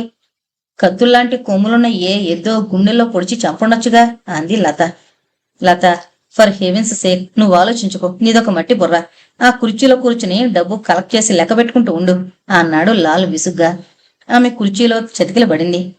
లాల్: ఇక్కడ ప్రచారం చేస్తూ కాలయాపన దేనికి? వెళ్ళి ఏదో ఒకటి చేయి. 200 ఇళ్ల పడే. You over spending creature! అరిచిందామె. రాజారావు భార్య వీపు మీద తట్టాడు. విమల, నీ మొహంలో భయం కనిపిస్తోంది. ఆ ఆకారాన్ని మరవలేకుండా ఉన్నాను. దాన్ని చూస్తే గుండె దడదడా కొట్టుకుంటోంది. కన్నముండగా అంత భయం దేనికి? ఇదొక అసిస్టెంట్ దెయ్యంలా కనబడుతోంది అందామె. రాజారావు ఆలోచిస్తున్నాడు. తన భార్య తాడును చూసి పాము అనుకునే రకం కాదు. ఏదో చూడకుండా ఆమె అంత భయపడదు. ఆ గూడు పుటాణి ఏంటో తను కనుక్కోవాలి. కన్నమ్మ బజారుకు వెళ్ళింది. వెనక భాగంలో ఉన్న చిన్న గదిలో ఆమె పడుకుంటుంది. రాత్రుళ్ళు హాల్లో పడుకుంటుంది. రాజారావు ఆమె గదిలోకి వెళ్ళాడు. గోడవారగా ట్రంకు పెట్టి చాప ఉన్నాయి. ఒక కుండలో మంచినీళ్లు, చిన్న మట్టి పాత్రలు పొయ్యి పక్కనే ఉన్నాయి. అతను ట్రంకు పెట్టెవైపు చూశాడు. తాళం వేసుంది. తంటాలు పడి పెట్టే తాళాన్ని తెరిచాడు. చౌకబారు దుస్తులు పైనున్నాయి. అతను పెట్టే అడుగును వెతికాడు. ఆశ్చర్యపోయాడు. 100 రూపాయల నోట్లున్నాయి. లెక్క పెట్టాడు. 2000. కన్నమ్మకి భోజనం పెట్టి తను 15 రూపాయలు ఇస్తున్నాడు. ఇంత డబ్బు ఆమెకెలా వచ్చింది? కన్నమ్మ ఈ మధ్యనే పనిలో చేరింది. ఇదంతా విచిత్రంగా ఉంది. రాత్రుళ్ళు కన్నమ్మ వెనకనున్న దొడ్లోకి ఎందుకు వెళుతుంది? అతని మెదడులో ఆలోచనలు సాగుతున్నాయి. ఆమె ఎవరినైనా రహస్యంగా కలుసుకుంటోందా? కన్నమ్మ అందంగానే ఉంటుంది. బలమైన శరీరం. ఆమె మనిషిలో కవిత్వాన్ని పుట్టించలేకపోయినా కామాన్ని రెచ్చగొడుతుంది. రాజారావు పెట్టెను మూసి మళ్ళా తాళం వేశాడు. తను సోదా చేసినట్లు ఆమె తెలుసుకోలేదు. రాత్రుళ్ళు ఆమెను గమనిస్తూ ఉండాలి. అతను ముందు హాల్లోకి వెళ్ళాడు. సోఫాలో కూర్చుని సిగరెట్ వెలిగించి ఆలోచిస్తున్నాడు. కాఫీ తీసుకోండి అంది విమల. అతను కాఫీ తాగుతూ కూర్చున్నాడు. సుందరి పరిగెత్తుకొచ్చింది. నాన్న, నా చేతిలో ఏముందో చెప్పుకో. అతను భార్య కూతురి చేతివైపు చూశారు. అరచేతిని మూసుంచింది. చెప్పుకో నాన్న, చెప్పుకో అమ్మా. గోళి అన్నాడతను. కాదని ఆమె తలను అడ్డంగా ఆడించింది. అయితే చూపించు. ఆమె గెంతుతూ ఒక నోటును అతనికి చూపించింది. ఆమె చేతిలోని నోటును అతను లాక్కున్నాడు. 100 రూపాయల నోటు. విమల, ఇది దీనికి ఎలా వచ్చింది? నేనివ్వలేదు అంది విమల. బీరువాలోంచి తీసావా? లేదు నాన్న. విమల, బీరువాలో 600 రూపాయల నోట్లు పెట్టాను. ఉన్నాయో లేదో చూడు. విమల పక్క గదిలోకి వెళ్లి తిరిగొచ్చింది. 6 నోట్లు ఉన్నాయండి. సుందర్ని అతను దగ్గరగా లాగి పట్టుకున్నాడు. ఇది నీకెలా వచ్చింది? దొరికింది నాన్న. ఎక్కడ దొరికింది? రోడ్డు మీద. మనింట్లో స్టోర్ రూమ్ గుమ్మం ముందు. దాన్ని బట్టి నేను నిజంగా ఆ ఆకారాన్ని చూశానన్నమాట. ఆ దెయ్యం జేబులోంచి ఈ నోటు కింద పడి ఉంటుంది అంది విమల. నోర్మి, ఆ దెయ్యానికి ఈ నోట్లెందుకు? అరిచాడతను. అయితే ఆ నోటు ఎలా పడింది అక్కడ? రాజారావు కళ్ళు మూసుకుని ఆలోచిస్తున్నాడు. కన్నమ్మ పెట్టెలోని 2000 అతనికి గుర్తొచ్చాయి. ఈ నోటును ఆమె అక్కడ పొరపాటున పారేస్తుందేమో. అమ్మా, సామాన్లు తెచ్చాను అంది కన్నమ్మ. అతను కళ్ళు తెరిచి ప్లాస్టిక్ బాస్కెట్ ను చేత్తో పట్టుకుని నిలబడ్డ కన్నమ్మ వైపు చూశాడు. పచ్చటి శరీరం, నీలం చీర ధరించింది. ఆమె వైపు చూస్తే మగాళ్లలో కామవాంఛ రేకెత్తక తప్పదు. కన్నమ్మ ఈ ఇంట్లో పని మనిషిగా పనిచేస్తోంది. ఎవన్నో రాత్రులు కలుసుకుని డబ్బు చేసుకుంటోంది. రాజారావు ఆక్షేపణగా ఆమె కేసు చూశాడు. కన్నమ్మ లోపలికి వెళ్ళిపోయింది. అతను భార్య వైపు చూశాడు. దీనికి దొంగ బుద్ధుందా? మనింట్లో ఏం పోలేదు. పోయినా నీకు తెలుస్తుందా? నువ్వొక దద్దమ్మవి అని అతను సోఫాలోంచి లేచాడు. పార్వతి తలుపు తెరిచింది. బయట నిలబడ్డ కన్నమ్మ కేసి చూసి నవ్వింది. మీరొచ్చారని విన్నానమ్మా అంది కన్నమ్మ. ఎవరు చెప్పారు? అడ్వకేట్ గారు. సీతారాం గారా? అవునమ్మా. కన్నమ్మ లోపలికొచ్చింది. సోఫా మీద కూర్చోమంది పార్వతి. కాని ఆమె నేల మీద పార్వతికి ఎదురుగా చతికిలబడింది. మీ అమ్మ పోయిందని తెలిసింది. అవునమ్మా. ముసల్ది కన్ను మూసింది. మీరు చెప్పిందంతా అమ్మ నాకు చెప్పింది. పార్వతి త్రుళ్ళిపడింది. మీ అమ్మని ఎవరితోటి చెప్పొద్దన్నాను? నేను చెప్పనులేండమ్మా. ఆ ఇంట్లో ఎవరుంటున్నారు? రాజారావు గారు భార్య, ఒక పిల్ల. మనుషులు తక్కువ, ఇల్లు పెద్దది. నువ్వు వాళ్ళింట్లోనే ఉంటున్నావా? అవునమ్మా, వెనకనున్న గది నాకిచ్చారు. పార్వతి మెదడు గతంలోకి పరిగెడుతోంది. ఒకప్పుడు ఆ ఇంట్లో తను, నాన్న, అమ్మ అందరూ ఉండేవారు. ఇప్పుడు అందరూ అన్ని వైపులకు చెదిరిపోయారు. పొట్ట కోసం తను బెంగళూరులో ఉద్యోగం చేస్తోంది. విమలమ్మకి దెయ్యాలంటే మహాభయం. దెయ్యాలెక్కడున్నాయి?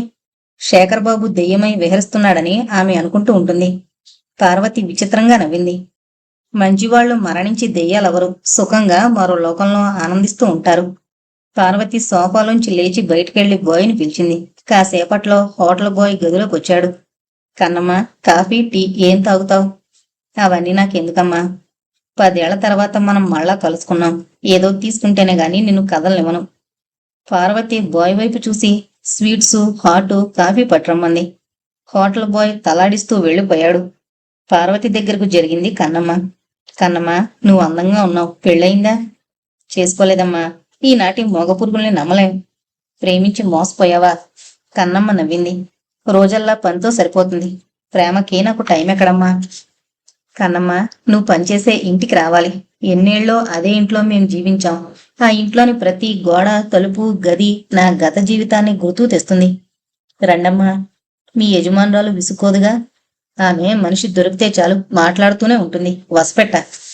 ఇద్దరూ టిఫిన్ తిని వేడి కాఫీ తాగారు. కన్నమ్మ ముఖంలో సంతోషం గోచరిస్తోంది. అమ్మ నీకేం చెప్పింది? అంతా. ఆఖరి రాత్రి జరిగిందంతా. తలంటి నీళ్లు పోస్తుంటే మీరు చెప్పారట. మరెవరికైనా చెప్పిందా? చనిపోతూ నాతో చెప్పింది. అంతా నా మనసులో ఉంచుకోమంది. పార్వతి ఆమె వైపు సూటిగా చూసింది. కన్నమ్మ, నువ్వు జాగ్రత్తగా ఉండాలి. అదంతా నీకు తెలుసునని ఎవరైనా కనిపెడితే నీ ప్రాణానికే ప్రమాదం అందామె. పర్వాలేదమ్మా, గుట్టుగా ఉండడం నాకు తెలుసు. కన్నమ్మ లేచింది. పార్వతి కూడా నిలబడింది. అయితే మీరెప్పుడొస్తారు? అమ్మతో చెప్పనా? సమయం చూసొస్తాను. ఇద్దరూ గుమ్మం వైపు నడిచారు. కన్నమ్మ సెలవు తీసుకుని బయటకు నడిచింది. తలుపు మూసి పార్వతి సోఫాలో చెతికిలబడింది. గదిలోని టెలిఫోన్ మోగింది. ఆమె వెళ్లి రిసీవర్ను అందుకుంది. స్వీట్ లేడీ అన్నాడు చలం. చెప్పండి. నువ్వు గదిలో ఉంటావా? ఎక్కడికి వెళ్ళను. అరగంటలో వస్తాను అన్నాడు డాక్టర్ చలం. పార్వతి రిసీవర్ను పెట్టేసింది. గది తలుపును తెరిచుంచి సోఫాలో కూర్చుంది. నల్లటి ఆకారం గోడ దూకి దొడ్లోకి దిగింది. చెట్టు కింద చాప మీద కన్నమ్మ పడుకునుంది. అతను మెల్లగా ఆమె దగ్గరికి వెళ్ళాడు. వచ్చావా అందామె. అతను తలాడించాడు. 200 తెచ్చావా? అతను ఆమె చెయ్యి పట్టుకున్నాడు. ఆమెను స్నానాల గదిలోకి ఈడ్చుకుపోయాడు. Light switch నొక్కాడు. ఆమె అతని వైపు చూసింది. ఏంటి దురుస్తానో? అరిచిందామె. అతను చటుక్కున తలకున్న నల్లటి ముసుగును తీసేశాడు. రాజారావు వైపు ఆమె గాబరాగా చూస్తూ నిలబడింది. మీరా అందామె. ఎవరనుకున్నావు? ఆమె మాట్లాడలేదు. రాతి విగ్రహంలా నిలబడిపోయింది. కన్నమ్మ, నువ్వు రాత్రుళ్ళు ఎవరిని కలుసుకుంటున్నావు చెప్పు. ఆమె జవాబివ్వలేదు. అతను ఆమె చెంపల్ని వాయించాడు. నన్ను వదిలయ్యా. ఈ ఉద్యోగం నాకు వదిలే అందామె. నిన్ను పోలీసులకు అప్పగిస్తాను. వీపు పగలగొట్టి నీ చేత నిజం చెప్పిస్తారు. ఆమె భయంతో అతని వైపు చూసింది. పనిమాని పోతానయ్యా, నన్ను చంపకండి. లోపల నుంచి భార్య గావుకేక వినపడింది. అతను లోపలికి పరిగెత్తాడు. హాల్లోంచి పడగదిలోకి వెళ్ళాడు.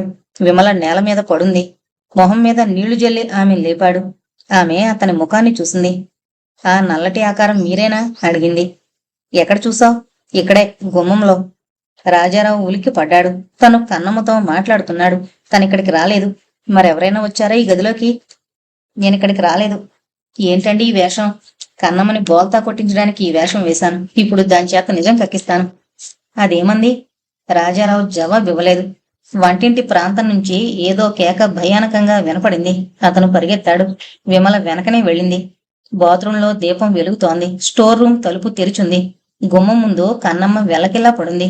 గొంతు మీద పెద్ద ఘాట్లు కనబడుతున్నాయి. రక్తం చిమ్ముతోంది. కన్నమ్మ ముఖం చూడ్డానికి భయంకరంగా ఉంది. ఏమైందండి? అతను వంగి కూర్చున్నాడు. ఆమె నాడిని చూశాడు. కన్నమ్మలో ప్రాణం లేదని అతను గ్రహించాడు. గబగబా దొడ్లోకి పరిగెత్తాడు. చెట్ల మూలంగా చీకటిగా ఉంది. ఏ ఆకారం ఎక్కడా కనపడలేదు. అతను ఆలోచిస్తూ కన్నమ్మ గదిలోకి వెళ్ళాడు. స్విచ్ నొక్కాడు. పెట్టి తాళం నేల మీద పడుంది. గొంతు కూర్చుని అడుగును చూశాడు. నోట్లు లేవు. 2000 మాయమయ్యాయి. రాజారావు గుమ్మం కేసి చూశాడు. విమల అక్కడ నిలబడింది. ఏమండి, అది చచ్చిందా? పీక పిసికి ఎవరో చంపేశారు. చూడండి, ఈ వేషంలో మీరే చంపారని అందరూ అనుకుంటారు. ఈ నల్ల దుస్తులను దాచేయండి. రాజారావు భార్య వద్దకు వెళ్ళాడు. ఆమెను ముద్దు పెట్టుకున్నాడు. నిజమే విమల, ఈ దుస్తుల్ని వాపసు చెయ్యాలి. ఎక్కడి నుంచి తెచ్చారు? అద్దెకు తెచ్చాను. ఇద్దరూ పడగదిలోకి వెళ్లారు. సుందరి హాయిగా నిద్రపోతోంది. నల్లటి దుస్తులను తీసేసి అతను బీరువాలో దాచాడు. లుంగీ స్లాకు తొడుక్కున్నాడు. కన్నమ్మ ఏదో చెప్పేది. ఈ లోపల నీ కేక విని నేను పరిగెత్తుకునొచ్చాను. ఆ దెయ్యం ఆమెను చంపేసి ఉంటుంది. అది దెయ్యం కాదు విమల, ఎవరో ఆమెతో ఇంతకాలం పాటు ఆడారు. ఆమెను చంపి పెట్లో ఉన్న డబ్బును పట్టుకుపోయారు అరిచాడతను. పెట్లో డబ్బా? ఆమె పెట్లో 2000 ఆమె ఆశ్చర్యానికి అంతు లేదు. ఆమె భయంతో భర్త దగ్గరగా వెళ్ళింది. ఇప్పుడు మనం ఏం చెయ్యాలి? పోలీసులకు రిపోర్ట్ ఇచ్చి తీరాలి. నువ్వు మాట్లాడకు. నేను చెప్పినట్లు నువ్వు చెప్పాలి అని అతను టెలిఫోన్ వద్దకు అడుగులేశాడు. ఇంట్లోని దీపాలన్నీ వెలుగుతున్నాయి. హాల్లో రాజారావు, విమల కూర్చునున్నారు. విమల, పోలీసులను చూసి గాబరా పడకు. నాతో మీరు ఉంటారుగా. బయట జీప్ ఆగింది. ఇన్స్పెక్టర్ రాజన్, డిటెక్టివ్ లాల్ తొందరగా లోపలికొచ్చారు. కొందరు కానిస్టేబుల్స్ హాల్లో నిలబడ్డారు. ఇన్స్పెక్టర్ రాజన్కి లాల్ మీద అపారమైన గౌరవం ఉంది. ఇంతకుముందు ఎన్ని కేసుల్లోనో లాల్ అతనికి సహాయపడ్డాడు. లాల్ సిగరెట్ పీలుస్తూ రాజారావు ముందు నిలబడ్డాడు. ఏమైంది? మా పని మనిషి కన్నమ్మ హత్య చేయబడింది. రాజారావు వెనకనే లాల్, ఇన్స్పెక్టర్ రాజన్ వెళ్లారు. బాత్రూమ్ చేరుకున్నారు. స్టోర్ రూమ్ గుమ్మం ముందు పడున్న కన్నమ్మ శవాన్ని లాల్ వంగి కూర్చుని పరీక్షించాడు. గొంతు మీద పెద్ద గోళ్ల గుర్తులున్నాయి. కన్నమ్మ యువత బలంగా ఉంది. అయినా ఆమె హంతకుడితో పోరాడిన సూచనలు లేవు. లాల్ లేచి నిలబడ్డాడు. రాజన్, ఇది విచిత్రంగా ఉంది. గొంతు మీద గోళ్ల గుర్తులున్నాయి. అవి మనుషుల గోళ్లై ఉండవు. చాలా పెద్దవి అన్నాడు లాల్. దెయ్యం ఆమెను చంపుంటుంది అంది విమల. రాజారావు ఆమె వైపు కోపంగా చూశాడు. ఎందుకు మాట్లాడానని ఆమె బాధపడింది. ఈమె ఎంతకాలం నుంచి ఇక్కడ పనిచేస్తోంది? 3 నెలల నుంచి. ఆమెను ఇక్కడికి ఎవరు పంపారు? డాక్టర్ చలం గారు. నౌకరు కావాలని ఆయనతో చెప్పాను. ఆయన మా ఫ్యామిలీ డాక్టర్. తనకు తెలిసిన ఒక స్త్రీ ఉందని ఆయన చెప్పారు. కన్నమ్మని పంపారు. నేను వెంటనే పనిలో చేరమన్నాను అన్నాడు రాజారావు. లాల్ స్టోర్ రూమ్ లోంచి చూశాడు. తలుపు తెరిచుంది. టార్చి కాంతిలో స్టోర్ రూమ్ ని పరీక్షించాడు. ఆ గదిని మీరు ఉపయోగించారా? అది క్లీన్ చేయించాలి. ఎంత తుక్కో అందులో పడుంది. ఆ గదిలోకి వెళ్లడం అంటే మాకు భయం. లాల్ గుమ్మం దాటి స్టోర్ రూమ్ లో అడుగు పెట్టాడు. పెద్ద గది. కాళ్ల మీద ఏదో పోగుతోంది. అతను వెనక్కి జరిగాడు. లాల్ సూటిగా రాజారావు వైపు చూశాడు. ఈమెను గురించి మీరు ఏం చెప్పగలరు? ఆమెను గురించి మాకేమీ తెలీదు. మేం తిండి పెట్టి 15 రూపాయల జీతం ఇచ్చేవాళ్ళం. ఈమె అందంగా ఉన్న యువతి. ఎవరైనా ఈమె కోసం వచ్చేవారా? ఎవరైనా ఇక్కడికి వస్తే నేను బయటికి గెంటేస్తాను. ఆమెకు స్నేహితులు ఉన్నారో లేదో నాకు తెలీదు. కన్నమ్మ ఎక్కడుంటోంది? దొడ్లో ఒక చిన్న గదుంది. ఆమె అక్కడ వండుకు తినేది. అందరూ బయటకు నడిచారు. కన్నమ్మ గదిలో ప్రవేశించారు. లాల్ గదిలో ఉన్న వస్తువులను పరీక్షించాడు. చూడండి అన్నాడు రాజారావు. ఏంటి? ఆమె పెట్టెలో 2000 ఉండేది. అది ఈ రాత్రి మాయమైంది. అది మీకెలా తెలుసు? అనుమానం వచ్చి ఒకసారి ఆమె పెట్టె తెరిచి చూశాను. 2000 ఉంది. మిస్టర్ రాజారావు, మీరు ఆమెను ఎందుకు అనుమానించారు? ఏదో దెయ్యం కనబడుతోందని నా భార్య భయపడేది. నాకు దెయ్యాలంటే నమ్మకం లేదు. రాత్రుళ్ళు కన్నమ్మ తలుపు తెరిచి దొడ్లోకి వెళ్లేది. ఆమె ఎవరినన్నా కొలుసుకుంటుందేమో అని అనుమానించాను. అందుకే ఆమె లేనప్పుడు పెట్టి తెరిచి సోదా చేశాను. 15 రూపాయల జీతం వచ్చేదాని దగ్గర అంత డబ్బు ఎలా వస్తుంది? మీరు ఆమెను అడిగారా? అడగలేదు. మరికొంత వ్యవధి దొరికితే అడిగేవాణ్ణి. అందరూ బాత్రూంలోకి తిరిగి వచ్చారు. పోలీస్ డాక్టర్ పురూర్వన్ గదిలో ప్రత్యక్షమయ్యాడు. కొంతసేపు క్షుణ్ణంగా శవాన్ని పరిశీలించాడు. లేచి అతను ఇన్స్పెక్టర్ రాజన్ ముందుకు నడిచాడు. గొంతు మీద దెయ్యం గోళలా ఉన్నాయి అన్నాడు డాక్టర్ పురూర్వన్. గోస్ట్ మర్డర్స్ అన్నాడు లాల్. ఈ హత్య దెయ్యం చేసిందని ఇలాంటి డాక్టర్ చెప్తే లోకం నవ్వుతుంది. కానీ గొంతు మీద గోళ్ల గుర్తులు మనుషులవి కాకపోవచ్చు అన్నాడు డాక్టర్. డాక్టర్, హంతకుడు వేళకేమైనా తొడుక్కున్నాడేమో? అటువంటి అవకాశం లేకపోలేదు అన్నాడు డాక్టర్. డాక్టర్ వైపు లాల్ సూటిగా చూశాడు. డాక్టర్, గోళ్లతో గుచ్చడం వల్ల ఆమె మరణించిందా? అడిగాడు లాల్. పుట్టి గోళ్లు కావు. ఏదో విషం ఆమె రక్తంలోకి ప్రవేశపెట్టబడింది. దాని మూలంగా ఆమె వెంటనే మరణించింది. ఆ విషం ఏమై ఉంటుంది? శవ పరీక్ష అయ్యాక చెప్పగలను. ఇన్స్పెక్టర్ రాజన్ శవం ఫోటోలు తీస్తున్నాడు. లాల్, రాజారావు, విమల ముందు హాల్లోకి వచ్చారు. రాజారావు ఇచ్చిన సిగరెట్ ని లాల్ వెలిగించాడు. ముగ్గురు సోఫాలో కూర్చున్నారు. ఒక కానిస్టేబుల్ గుమ్మం ముందు నిలబడ్డాడు. మిస్టర్ లాల్, మీరు పోలీస్ తరపున ఇక్కడికి రాలేదనుకుంటాను అడిగాడు రాజారావు. రాలేదు అన్నాడు లాల్. మాలతి హత్యను గురించి మీరు పరిశోధిస్తున్నారని విన్నాను. దానికి దీనికి సంబంధం ఉంటుందని ఇక్కడికొచ్చారా? సంబంధం ఉందంటారా? రాజారావు సంశయిస్తూ ఉండిపోయాడు. నిజం చెప్పడం మంచిదేమో. చూడండి, కన్నమ్మ ప్రతిరోజు దొడ్లోకి వెళ్లి ఎవరినో కలుసుకుంటోంది. కాసేపట్లో నాకు చెప్పేదే. ఈ లోపలే ఆమె చంపబడింది. అదెలా జరిగింది? ఏదో నల్లటి ఆకారాన్ని చూసి నా భార్య భయపడి అరిచింది. నేను ఇక్కడికి పరిగెత్తుకొచ్చాను. అప్పుడు కన్నమ్మ బాత్రూంలో ఒంటరిగా ఉంది. నా భార్య చూసిన ఆకారం ఆమెను చంపుండొచ్చు. ఆ ఆకారం మీకు ఎదురైందా? నాకు కనపడలేదు. మీ ఇంట్లోకి ఆ ఆకారం ఎలా వచ్చుంటుంది? దొడ్డి కూడా అంత ఎత్తుగా ఉండదు. ఎవరైనా లోపలకు దూకొచ్చు. వెనక తలుపులు తెరిచే ఉన్నాయి. లాల్ లేచి హాల్లో పచార్లు చేస్తున్నాడు. చటుక్కున అతను విమలకి ఎదురుగా ఆగాడు. ఆ ఆకారాన్ని మీరు ఇంతకు ముందు చూశారా? చూశానండి. అయితే పోలీసులకి ఎందుకు రిపోర్ట్ ఇవ్వలేదు? అదేదో దెయ్యం అనుకున్నాను అంది విమల.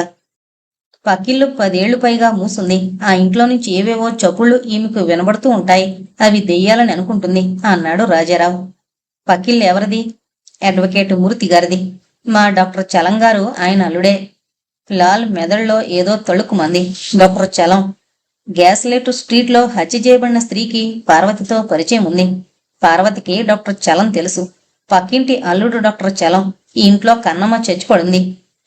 డాక్టర్ చలం ఈ మధ్య ఇక్కడికి వచ్చారా? రాలేదు. ఫోన్ చేస్తే వస్తారు. లాల్ ఆలోచిస్తూ నిలబడ్డాడు. కన్నమ్మ ఈ ఊరిదేనా? ఆమె తల్లి ఈ ఇంట్లో మునుపు పనిచేసేది. అదంతా వినే ఆమెను పనిలోకి తీసుకున్నాను అన్నాడు రాజారావు. మరో విషయం, మా అమ్మాయి సుందరికి విమల ఏదో చెప్పబోయింది. రాజారావు ఆమె వైపు కోపంగా చూశాడు. మా అమ్మాయి సుందరికి స్టోర్ రూమ్ అంటే భయం. అదేనండి, ఆయనే చెప్పారు అంది విమల. రాజారావు గారు, ఆ స్టోర్ రూమ్ ని క్లీన్ చేయించకూడదు అన్నాడు లాల్. చేయించాలి. 100 రూపాయలు కావాలంటున్నారు పనివాళ్లు.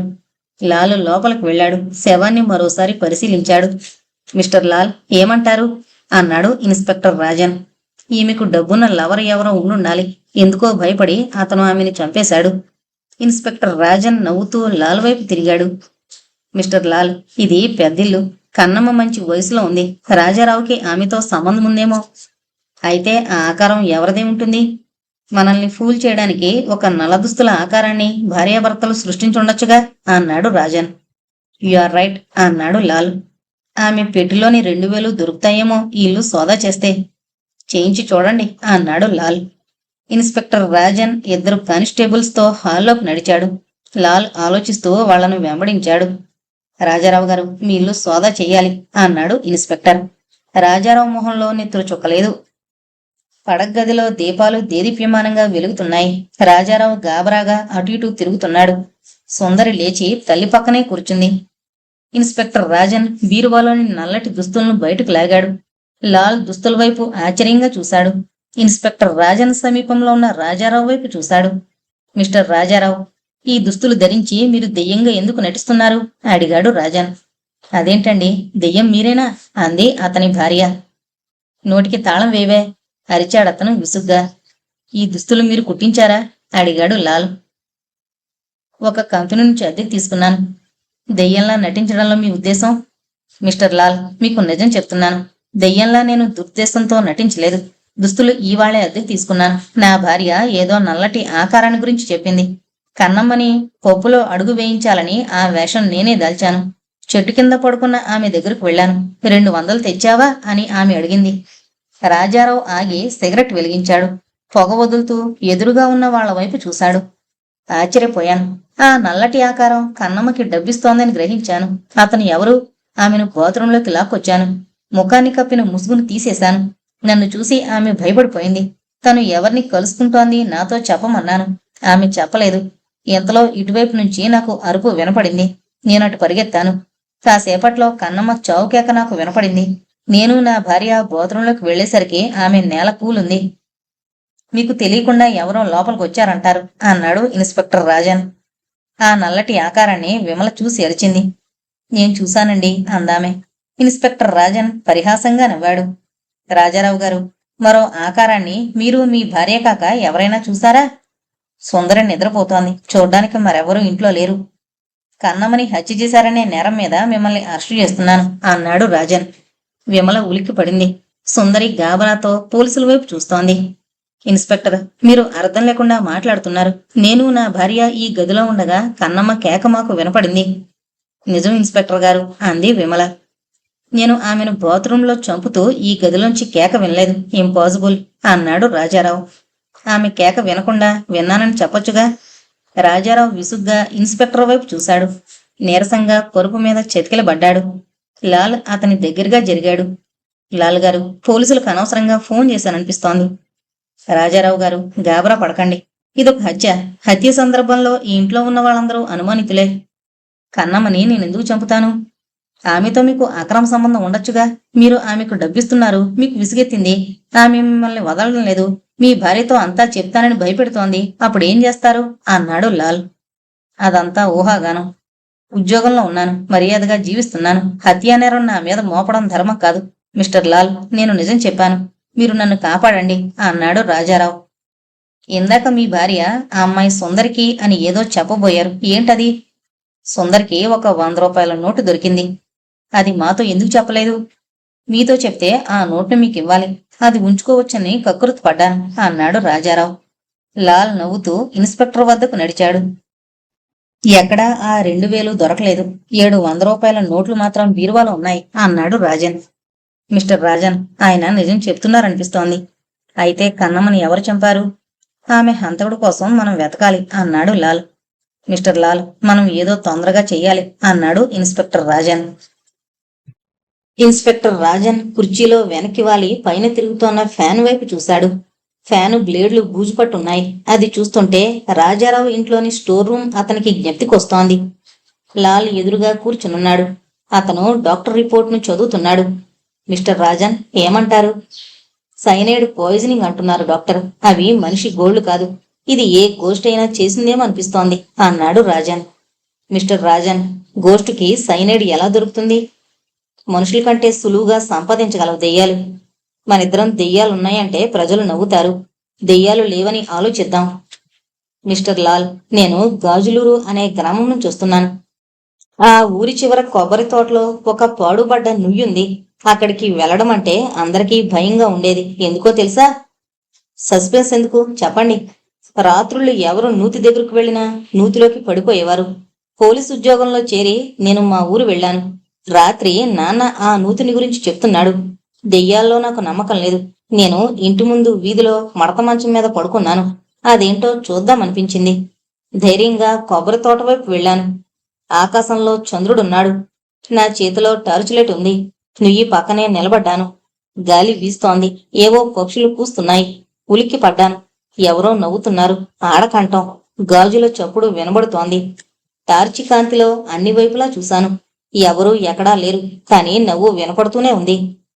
మీరు రచయితలా కథ చెప్తున్నారు. మిస్టర్ లాల్, ఇది కథ కాదు, కటిక నిజం. ఎవరైనా ఎక్కడైనా దాక్కుని నవ్వుతున్నారేమో. ఎవరు అని గట్టిగా అరిచాను. జవాబు లేదు. ఎవరైనా నూతిలో పడ్డారేమో. టార్చి కాంతిలో నూతిలోకి చూశాను. నా ఆశ్చర్యానికి అంతు లేదు. ఒక యువతి నూతిలో పడుంది. మూలుగుతోంది. పీకదాకా నీళ్లున్నాయి. ఆమె నన్ను చూసి నవ్వుండాలి. రాళ్ల మీద నుంచి మెల్లిగా నూతిలోకి దిగాను. ఆమెను కాపాడాలి. ఆఖరి రాయి మీద నిలబడి వంగి ఆమెకు చెయ్యందించాను. మళ్ళా నవ్వు వినపడింది. ఆమె చెయ్యి పట్టుకుంది. మరుక్షణంలో నేను నీళ్లలో పడ్డాను. ఆమె కోసం తడిమి చూశాను. ఆమె శరీరం నాకు తగలలేదు. ఏమైందామె? Torch light తడిసింది. వెలగదేమో. చేత్తో నీళ్లం తుడిచి బటన్ నొక్కాను. అదృష్టవశాత్తు వెలిగింది. నీళ్లలో నిలబడి గజగజ వణికాను. ఆమె ఎక్కడా లేదు. నా చెయ్యి పట్టుకున్న యువతి మాయమైంది. గుండె దడదడమంటోంది. టార్చి లైట్ వణుకుతున్న చేతుల్లోంచి నీళ్లలో పడింది. రాయి పట్టుకుని పైకి గెంతడానికి ప్రయత్నించాను. చేతులు వణకడం వలన పట్టు దొరకడం లేదు. పొలికేకలు పెట్టాను. కొంతసేపట్లో సమీపంలోని గుడిసెల్లో ఉండేవాళ్లు వచ్చి నన్ను పైకి లాగారు. నేను కోలుకోవడానికి 2-3 గంటలు పట్టింది. అప్పటినుంచి దెయ్యాలంటే నాకు నమ్మకం ఏర్పడింది. రాజన్ కథ ముగించాడు. ఎంతకీ ఆ యువతి ఎవరు? ఆమె దెయ్యం. ఇందుమతి దెయ్యం. ఇందుమతి ఎవరు? ఆమె మా ఊరు సుందరి. ఒక పేద కుటుంబంలో పుట్టింది. జమీందారు కొడుకును ప్రేమించింది. పెళ్లి జరగలేదు. జమీందారు కొడుకు మరో అమ్మాయిని పెళ్లాడాడు. ఆ రాత్రి ఇందుమతి ఆ నూతిలో దూకి ఆత్మహత్య చేసుకుంది. దెయ్యమై అందర్నీ పీడిస్తుంది. మిస్టర్ రాజన్, ఇదంతా కథగా రాసి పంపితే మన వారపత్రికలు కళ్ళకద్దుకుని ప్రచురిస్తాయి అన్నాడు లాల్. మిస్టర్ లాల్, స్వానుభవం మీద ఇది చెప్తున్నాను, నమ్ముతారో లేదో. నాకు దెయ్యాలతో ఎంతవరకు పరిచయం కాలేదు. నాకు తెలిసిన దెయ్యం మా మేనేజింగ్ పార్ట్నర్ లత అన్నాడు లాల్ నవ్వుతూ. వేడి కాఫీ వచ్చింది. ఇద్దరూ తాగారు, సిగరెట్లు వెలిగించారు. మిస్టర్ లాల్, కన్నమ్మ హత్యను గురించి మీరేమంటారు? నల్లటి ఆకారాన్ని విమల ఎన్నోసార్లు చూసింది. ఎవరో నల్లదుస్తులు ధరించి ఆ ఇంట్లో తిరుగుతున్నారు.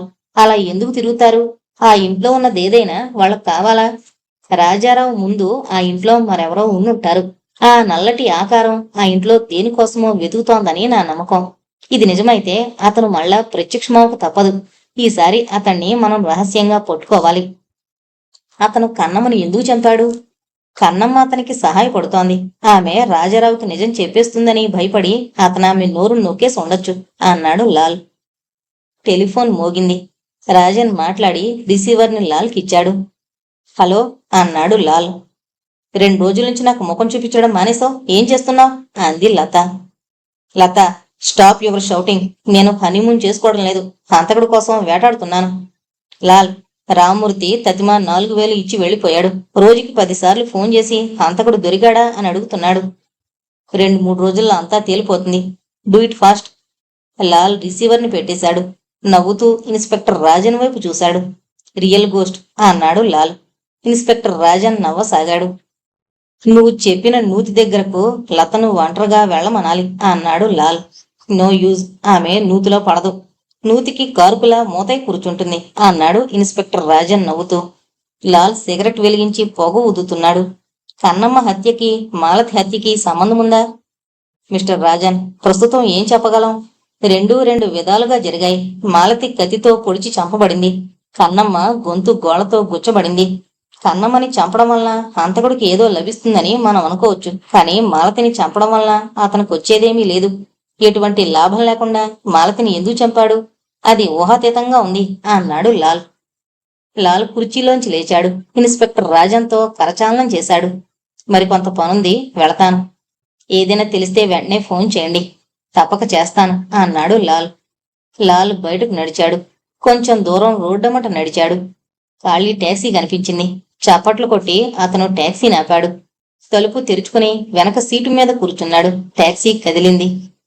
పార్వతి హాల్లోకి వెళ్ళింది. విమల ఆమెను కూర్చోమంది. పార్వతి హాలు నలువైపులా చూస్తోంది. ఒకప్పుడు ఈ ఇంట్లో తను తల్లిదండ్రులు ఉండేవారు. ఇంట్లో అడుగు పెట్టగానే ఏళ్ల కిందట జరిగిందంతా జ్ఞాపకం వస్తోంది. పక్కింట్లో శేఖర్ ఉన్నాడనిపిస్తోంది. పార్వతి కళ్ళు మూసుకుని మరో లోకంలో విహరిస్తోంది. మీరు ఒకప్పుడు ఈ ఇంట్లో ఉండేవారటగా అంది విమల. అవును, 11 ఏళ్లు కావస్తోంది. ఇల్లింకా అప్పట్లాగే ఉంది, ఏమాత్రం మార్పు లేదు. ఉండండి, కాఫీ తెస్తాను అని విమల లోపలికి వెళ్ళింది. సుందరి నవ్వుతూ పార్వతి వైపు చూసింది. 10 ఏళ్ల పిల్ల, ఇలారా అంది పార్వతి. సుందరి సిగ్గుపడుతూ దగ్గరికొచ్చింది. నీ పేరు? ఆమె చెప్పింది. విమల 2 కప్పుల్లో కాఫీ తెచ్చింది. సాసర్లో పోసి కొంత సుందరికిచ్చింది. కన్నమ్మ ఘోరంగా చంపబడిందని విన్నాను అంది పార్వతి. ఆ దృశ్యం చూశాక నాకు నిద్ర పట్టలేదు. దెయ్యం గోళ్లు ఆమె గొంతులోకి కత్తుల్లా గుచ్చుకుపోయాయి. నిజంగా దెయ్యాలున్నాయంటారా? మీరు ఇక్కడ ఉండేటప్పుడు దెయ్యాలు కనిపించేవా? నాకు ఎన్నడూ కనపడలేదు. విమల మాట్లాడలేదు. పార్వతి వైపు చూస్తోంది. సుందరి వీధిలోకి వెళ్ళిపోయింది. కన్నమ్మ పెట్లో 2000 అంత డబ్బే ఆమె ఎవరినైనా బ్లాక్మెయిల్ చేస్తుందేమో. దాని నెత్తి శరీరం అమ్ముకుని డబ్బు సంపాదించుంటుంది. కన్నమ్మ అందంగా ఉండేది అంది పార్వతి. అది దొంగముండ. రాత్రులు తలుపులన్నీ తెరిచి దొడ్లో కూర్చునేది. పార్వతి సోఫాలోంచి లేచింది. ఇద్దరూ గదులన్నీ చూస్తూ నడవసాగారు. వంటగది, బాత్రూమ్. ఈ గదిలోనే కన్నమ్మ చంపబడింది. పార్వతి స్టోర్ రూమ్ తలుపు వైపు చూసింది. మూసుంది. అటువైపు తొందరగా వెళ్ళింది. గొళ్ళెను తీసి తలుపులను లోపలకు తోసింది. లోపలున్న చెత్తను, సాలిగూడులను చూసి త్రుళ్ళిపడింది. యమకోపంలా ఉంది అంది విమల. ఈ గదిని మీరు ఉపయోగించడం లేదని తెలుస్తోంది అంది పార్వతి. మీరుండేటప్పుడు ఈ గది శుభ్రంగా ఉండేదా? ఇంత అధ్వానంగా ఉండేది కాదు. కట్టెలు అవి ఈ గదిలో పడేసుకునేవాళ్ళం. ఇప్పుడు ఈ గదిలోకి వెళ్లే ధైర్యం ఎవరికీ ఉండదు. పార్వతి గదిని పరిశీలిస్తోంది. ప్యాకేజీ పెట్టెలు, పాడైన బాల్చీలు వగేరా గోడను కప్పేశాయి. దెయ్యం పురుగులు చూస్తూ ఎగురుతున్నాయి. ఎటు చూసినా చెద, సాలిగుడులు, జుట్టులా వేలాడే బూజులు, నేల మీద పొట్టలు. పార్వతి కొంతసేపు నిశ్చలంగా నిలబడిపోయింది. ఇద్దరూ దొడ్లోకి వెళ్లారు. చెట్లను పార్వతి ఉత్సాహంతో చూసింది. ఈ జామ చెట్టు ఇంకా ఉందా అందామె. చెట్టు నుంచి జామ పిందెలు వేలాడుతున్నాయి. ఆమె ప్రహరీ గోడ వద్దకు వెళ్ళింది. అంత ఎత్తైన గోడ కాదు, పక్కింటి దొడ్లోకి గోడపై నుంచి చూసింది. అరణ్యంలా ఉంది. మనిషి పొడుగున గడ్డి మొక్కలు పెరిగాయి. చచ్చిన తొండను కాకులు పీకు తింటున్నాయి. పార్వతి వెనక్కి తిరిగింది. మామిడి చెట్టు కింద హాయిగా ఉంది. కాసేపయ్యాక ఇద్దరూ మళ్ళా లోపలికొచ్చారు. సోఫాల్లో ఆసీనులయ్యారు. పక్కిళ్ళు తెరుస్తారని విన్నాను. అవును, మరో 3 రోజుల్లో. పక్కింటి మూర్తిగారు భార్య ఏమై ఉంటారు? డాక్టర్ చలంకి తెలిసి ఉండొచ్చు. పూర్ణయాత్రలకు వెళ్లిన వృద్ధులు తిరిగి రారు. మా తాతయ్య, అమ్మమ్మ కాశీ, గయ వెళ్లారు, తిరిగి రాలేదు. 3 ఏళ్ల తర్వాత రిషికేశ్ నుంచి ఎవరో ఉత్తరం రాశారు. వాళ్ళిద్దరూ మరణించారని అంది విమల. అటువంటి ఉత్తరం చలంకి రాలేదు అంది పార్వతి. అడ్రస్ సరిగ్గా లేక పోస్టులో పోయిందేమో. పార్వతి లేచి నిలబడింది. మీకు శ్రమ కలిగించాను. మరేం పర్వాలేదు. కాసేపు హాయిగా కాలక్షేపం చేశాం. మళ్ళా ఇటువైపు వచ్చినప్పుడు రండి. తప్పకొస్తాను. ఒకప్పుడు జీవించిన ఇంటి మీద అదో విధమైన మమకారం మనిషికి ఏర్పడుతుంది. విమలకు నమస్కరించి పార్వతి బయటకు నడిచింది. పక్కనున్న మూర్తి ఇంటివైపు చూస్తూ మెల్లగా ముందుకు కదిలింది. అడ్వకేట్ సీతారాం ముక్కుపొడం పీల్చి లాల్ వైపు చూశాడు. మిస్టర్ లాల్, నాతో ఏం పని? మూర్తిగారి ఇంటిని గురించి మాట్లాడాలి. మాట్లాడడానికేముంది? మరో 3 రోజుల్లో ఆ ఇంటిని తెరుస్తాను. మీరొచ్చి చూడొచ్చు. మీరు మూర్తిగారి కింద పనిచేశారా? చేశాను. ఆయన ఎటువంటి వారు? మంచివారు, ముక్కోపి. ఆయన ఎవరికీ హాని చేయరు. రాజారావు ఉండే ఇల్లు ఎవరిది? 20 ఏళ్ల క్రితం 2 ఇళ్ళు ఒకళ్ళవే. నిజం చెప్పాలంటే అది ఒకే ఇల్లు, 2 భాగాలుగా చేయబడింది. ఒకప్పుడు చంద్రశేఖరరావు ఆ ఇంట్లో ఉండేవారు. ఆయనకి 2 భార్యలు. ఒక భార్య మూర్తిగారుండే భాగంలోనూ, 2వ భార్య రాజారావు ఉండే భాగంలోనూ బస చేసేవారు. ఆయన ఇద్దరినీ తృప్తిపరుస్తూ జీవించేవాడు. ఆయన పోయాక ఇల్లు అమ్మకానికి వచ్చింది. 2 భార్యలు వాళ్ళుండే భాగాలను వేరువేరుగా అమ్మేశారు. ఒక భాగాన్ని మూర్తిగారు కొన్నారు. రాజారావు ఉండే భాగాన్ని గొల్లిమంత ప్రసాద్ కొని అద్దెకిచ్చాడు. సిగరెట్ పీలుస్తూ లాల్ ఆలోచిస్తున్నాడు. తన ఇంటికి తాళం వేసి ఉంచమని మూర్తిగారు మీకు రాశారా? ఒక ఉత్తరం రాశారు. ఆ ఉత్తరం మీ దగ్గరుందా? ఫైల్లో ఉంటుంది, ఒకసారి చూడాలి. అడ్వకేట్ సీతారాం బీరువాలోని ఫైల్స్ ను వెతికి ఒక ఉత్తరాన్ని అతనికి చూపించాడు. లాల్ ఉత్తరాన్ని చదవసాగాడు. అడ్వకేట్ మూర్తి లెటర్ హెడ్ మీద ఉత్తరం రాయబడింది. చక్కటి అక్షరాలు. లెటర్ హెడ్ వయసు చూడగానే తెలుస్తోంది. ఇలా ఇల్లు మూసించితే ఆయనకొచ్చేదేంటని అడిగారా? సాయంత్రం ఆయన్ని కలుసుకుని అడిగాను. ఆయన కోపంగా నా వైపు చూసి చెప్పినట్లు చేయమన్నారు. మర్నాడు పొద్దుటే నేను ఆ ఇంటికి తాళాలు వేశాను. ఆయన ఎలా ఉన్నారు? మొహంలో బాధ కనబడుతోంది. అప్పటికి కొడుకు పోయి 1 వారం రోజులైంది. కూతురు మంచం పట్టింది. కూతురు ఆ ఇంట్లోనే ఉండేదా? డాక్టర్ చలం ఇంట్లో ఉండేది. ఆమె అతని భార్య. మర్నాడు పొద్దుట వాళ్ళు ఎప్పుడు వెళ్ళిపోయారు? ఎవరికీ తెలీదు. సెండ్ ఆఫ్ ఇవ్వడానికి ఎవరూ రానక్కర్లేదన్నారు. వాళ్ళు కనీసం మంచం పట్టిన కూతుర్ని చూడ్డానికి వెళ్లారా? అక్కడికి వెళ్లలేదు. తిన్నగా వెళ్లి ట్రైన్ ఎక్కుంటారు. ఇంటి తాళాలు వేసే ముందు గదులన్నీ చూశారా? చూశాను. తలుపులన్నీ మూసి తాళాలు వేశాను. మరో 3 రోజుల్లో ఆ ఇంటిని తెరుస్తారు, అవునా? వీలునామా చదివారుగా. తను భార్య తిరిగి రాని క్షణంలో 11 ఏళ్లు పూర్తవగానే ఆయన ఇంటిని తెరవమన్నారు. ఆయన చెప్పింది అక్షరాలా పాటిస్తున్నాను. వాళ్ళు వెళ్ళాక డాక్టర్ చలం భార్య పోయిందా? వాళ్ళు వెళ్లిన 1 వారం రోజుల్లో ఆమె చనిపోయింది. ఈ ఇంటికి పన్నులు కడుతున్నారా? నేనే కడుతున్నాను. ఆయన మీకు డబ్బిచ్చారా? ఇచ్చారు. ఎంత? చూడండి, ఆయన నా చేతికి డబ్బు ఇవ్వలేదు. 20,000 బ్యాంకులో ఫిక్స్డ్ డిపాజిట్ గా వేశారు. సాలుకి 1400 వడ్డీ వస్తుంది. బ్యాంకు ఆ వడ్డీని నాకు పంపుతుంది. అందులోంచి 600 ట్యాక్స్ గా నేను కడుతున్నాను. తదిమా డబ్బును బ్యాంకులో ఉంచాను. ఆయన డబ్బు మీ వద్ద ఎంతుంది? 8,000 ఉంది. ఇల్లు, ఆ డబ్బు, ఇదంతా ఎవరికి వెళుతుంది? 3 వంతులు చలంగారికి వెళుతుంది. కానీ ఆయనకు ఈ ఆస్తి మీద ఆశ లేదు. ఆయన బాగా గడిస్తున్నారు. వాళ్ళు పూర్ణయాత్రకు వెళ్లేటప్పుడు చలంగారు సెండ్ ఆఫ్ ఇచ్చారా? డాక్టర్ చలం ఆ రాత్రి ఆ ఇంటికి వెళ్లారు. ఆయన మీతో ఏం చెప్పారు? తన భార్య అనారోగ్యంగా ఉన్నందువలన వాళ్లను వెళ్లొద్దన్నారు. కానీ మూర్తిగారు వినిపించుకోలేదు. లాల్ కుర్చీలోంచి లేచి అడ్వకేట్ సీతారాంకి నమస్కరించాడు. చాలా థ్యాంక్స్. మీరు చెప్పింది నా పరిశోధనకు ఉపయోగించొచ్చు. లాల్ గదిలోంచి బయటకు నడిచాడు. రోడ్డమ్మట కొంత దూరం వెళ్ళాడు. ఎక్కడా ట్యాక్సీలు లేవు. చటుక్కున అతని పక్కనే ఒక కారు ఆగింది. మిస్టర్ లాల్ అన్నాడు డాక్టర్ చలం. హలో అన్నాడు లాల్. ఎక్కండి. లాల్ కారుకి తలుపు మూశాడు. డాక్టర్ చలం కారుని పోనిచ్చాడు. డాక్టర్ చలం కారుని పోనిస్తున్నాడు. లాల్ ముందు సీటు మీద పక్కనే కూర్చున్నాడు. మిస్టర్ లాల్, మీరెక్కడికి వెళ్ళాలి? మీతో వస్తాను. ఒక పేషెంట్ని చూడాలి. నేను కారులో కూర్చుంటాను అన్నాడు లాల్. ఎక్కడి నుంచి వస్తున్నారు? అడ్వకేట్ సీతారాం. గురువును మించిన శిష్యుడు. చేతస్థంతో మా మామగారు ఇంటికి తాళం వేసి ఉంచమంటే అలాగే ఉంచేశాడు. ఇళ్లు దొరక పట్నంలో ప్రజలు చూస్తున్నారు. మీ మామగారిని గురించి ఏం చెప్తారు? మంచివారు, మూర్ఖులు, కోపం, ఆప్యాయత ఆయనకి ఎక్కువ. ఆ ఇల్లు కొన్నాక నాకు పెళ్ళయింది. కొడుకు పోయాడు. నా భార్య రోగిష్ఠురాలైంది. ఆయన నిద్రపోయేవారు కాదు. ఇంట్లో ఏదో శనుంది అనేవారు. దగ్గర వాళ్ళు ఎవరైనా బాధపడినా ఆయన తట్టుకోలేరు. అందుకే పూర్ణయాత్రకు వెళ్లారు. ఈ ఇంటికి బాధలకు దూరం కావాలని ఆయన ఆశ. అత్తగారు ఏమనేవారు? ఆమె మహాపతివ్రత. భర్త చెప్పిందే వేదం. వెళ్లే ముందు మీరు ఆయన్ని కలుసుకున్నారా? కలుసుకున్నాను. ఆయన బీపీ పేషెంట్. ఈ స్థితిలో ఎక్కడికి వెళ్లొద్దు అన్నాను. దానికి తోడు నా భార్య స్థితి బాలేదు. ఎంత చెప్పినా ఆయన వినలేదు. చెవిటివాని చెవిలో శంఖం ఊదడం వృధా అని ఊరుకున్నాను. వాళ్ళు ఎలా వెళ్లారు? ట్రైన్లో. టికెట్లు నేనే కొనిచ్చాను. వాళ్ళు వెళ్లేటప్పుడు మీరున్నారా? నేను లేను. నౌకరు పుల్లయ్య ఉన్నాడు. వాడు ఎక్కడున్నాడు? ఇల్లు మూసేశాక మా ఇంటికొచ్చాడు. కొంతకాలం నా దగ్గర పనిచేసి హైదరాబాద్ వెళ్లిపోయాడు. వాడేమన్నాడు? పొద్దుటే టాక్సీ తెచ్చానన్నాడు. వాళ్ళు వెళ్లిపోయారు టాక్సీలో. అతను ఏడుస్తూ మా ఇంటికొచ్చాడు. అడ్వకేట్ సీతారాం వచ్చిందాకా అతను లేడా? లేడు. డాక్టర్ చలం ఒక ఇంటి ముందు కారు ఆపాడు. కిందకి దిగి నవ్వుతూ లాల్ వైపు చూశాడు. మిస్టర్ లాల్, 2 నిమిషాల్లో వస్తాను. డాక్టర్ చలం ఒక ఇంట్లోకి వెళుతున్నాడు.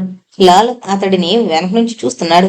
హుషారైన మనిషి, బలమైన చేతులు, మంచి సర్జన్గా పేరు సంపాదించాడు. లాల్ సిగరెట్ పీలుస్తూ కూర్చున్నాడు. కాసేపట్లో డాక్టర్ చలం తిరిగొచ్చి కారును పోనిచ్చాడు. క్లబ్కు పోదామా? అడిగాడు. పదండి. కారు స్పీడ్ హెచ్చింది. డాక్టర్ చలం ఆరితేరిన వాళ్ల కారుని నడుపుతున్నాడు. మీ మామగారికి ఎంత వస్తుంది? నేను అడగలేదు. ఆయన చెప్పలేదు. ఆయన పేరు పొందిన గొప్ప క్రిమినల్ లాయర్. ఉరితాడు నుంచి ఎందరినో కాపాడారు. బాగా డబ్బు సంపాదించేవారు. మీది లవ్ మ్యారేజా? నేను డాక్టర్గా వాళ్ళ ఇంటికి వెళ్లేవాణ్ణి.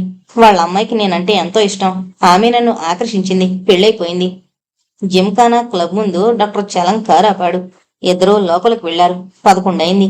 సూర్యుడు ప్రకాశిస్తున్నాడు. బయట చాలా వేడిగా ఉంది. 2 కుర్చీల్లో కూర్చున్నారు. సమీపంలో కొందరు కూర్చుని తాగుతున్నారు. ఏం తీసుకుంటారు? కూల్ బీర్, సిల్వర్ కింగ్ అన్నాడు లాల్. ఒక సిల్వర్ కింగ్, ఒక gold water beer. Doctor Chalam order ఇచ్చాడు. క్లబ్ బాయ్ గ్లాసుల్లో బీరు పోసి సీసాలు టేబుల్ మీద ఉంచాడు. ఇద్దరూ తాగుతూ చిప్స్ నములుతున్నారు. ఫ్యాన్ తిరుగుతూ చల్లటి గాలిని నలువైపులా వెదజల్లుతోంది. ఈ ఆస్తంతా మీకే వస్తుందేమో. మిస్టర్ లాల్, వచ్చినా నాకు అనవసరం. ఆయన యావదాస్తిని దాన ధర్మాలకు ఉపయోగిస్తే నేను సంతోషిస్తాను. ఆయన ఆత్మకు శాంతి చేకూరుతుంది. డాక్టర్ చలం గమ్మత్తుగా విజిల్ వేశాడు. బాయ్ పరిగెత్తుకొచ్చాడు. ఆమ్లెట్లు ఆర్డర్ ఇచ్చాడు. బాటిల్లోని బీరును లాల్ తన గ్లాసులో పోసుకున్నాడు. డాక్టర్ చలం హుషారుగా తింటూ తాగుతున్నాడు. విశాలమైన నుదురు, కాంతివంతమైన కళ్ళు. 2 బీర్ బాటిల్స్ ఖాళీ అయ్యాయి. మిస్టర్ లాల్, మరో 2 బీరు తాగుదాం అన్నాడు చలం. లాల్ తలాడించాడు. డాక్టర్ చలం తగ్గు స్వరంతో విజిల్ వేసి బాయ్ రాగానే ఆర్డర్ ఇచ్చాడు. రాత్రి 8 దాటింది. పార్వతి గుమ్మం దగ్గర నిలబడింది. ఎవరో తలుపును తడుతున్నారు. ఆమె వెంటనే తలుపు తెరవలేదు. మౌనంగా నిలబడింది. అటువైపు పాదాలు కదులుతున్నాయి. మళ్ళా తలుపును తట్టారు. ఆమె తలుపు కొంచెం తెరిచి బయటకు చూసింది. అడ్వకేట్ సీతారాం. పార్వతిని చూడగానే అతని కళ్ళు బొలుబుల్లా ప్రకాశించాయి. ఆమె తలుపు పూర్తిగా తెరిచింది. ప్యాంటు, స్లాకు ధరించాడతను. పొడుగాటి విగ్రహం, పక్కపాపిట క్రాఫు. రండి, కూర్చోండి. అతను సోఫాలో కూర్చున్నాడు. ఆమె వైపు తీక్షణంగా చూశాడు. పార్వతి, ఎలా ఉన్నావు? అడిగాడతను. చూస్తున్నారుగా అందామె. నన్ను వద్దని ఆ శేఖర్ వెనకబడ్డావు. నీ ప్రేమ ఫలించదని ఎంత చెప్పినా వినలేదు. ఇప్పుడు నీ స్థితిలో చూస్తుంటే నాకు బాధాకరంగా ఉంది. సీతారాం గారు, జీవితంలో నేనెంతో పోగొట్టుకుని ఉండొచ్చు, కానీ ఒక అనుభవాన్ని పొందగలిగాను. పండించడం మన వంతు. పంట ఎవరికి దక్కుతుందో మనం చెప్పలేం. నువ్వింకా చిన్నపిల్లలాగే చెప్తున్నావు. రోజులు మారాయి. ఈనాడు పండించిన వాళ్ళదే పంట.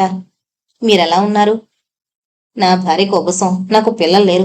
జీవితం యాంత్రికంగా సాగిపోతుంది. అతను సోఫాలోంచి లేచాడు.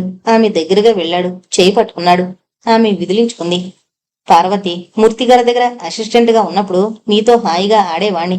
శేఖర్ కంటే ముందు నాతో నీకు పరిచయం అయింది. అంతా మర్చిపోయావా? సీతారాం గారు, చిన్నతనంలో ఎన్నో ఆటలాడతాం, తర్వాత జీవితంలో వాటిని అంటిపెట్టుకుని కూర్చోలేం అందామే. బాగా చెప్పావు. కానీ గతానికి అంటిపెట్టుకుని కూర్చుని నీ జీవితాన్ని నాశనం చేసుకుంటున్నావు. పూర్తి జ్ఞానంతో నేను శేఖర్ని ప్రేమించాను, అంధకారంతో కాదు. సీతారాం ఆమె భుజం మీద చేయి వేశాడు. ఆమె కళ్ళల్లోకి ఆత్రంగా చూశాడు. పార్వతి, నువ్వు చాలా అందంగా ఉన్నావు. ఇన్నేళ్లైనా మీ కోరిక పోలేదింకా. ఈ జీవితంలో పోదేమో. పార్వతి, నీకెవరూ లేరు, ఎందుకు ఈ ఒంటరి జీవితం అన్నాడతను. ఇంట్లో భార్య ఉందన్న సంగతి మీరు మర్చిపోతున్నారు. ఏదో వాంఛకు బానిసై మీ భార్యను కష్టపెట్టకూడదు. అది ఎంతకాలం బ్రతుకుతుంది? ఇప్పటికే చీపురు పొలలా ఉంది. మంచి మందులిచ్చి ఆమె ప్రాణాన్ని కాపాడండి. నిస్సహాయాలను ఒడ్డుకీడిస్తే మీకు మోక్షం వస్తుంది.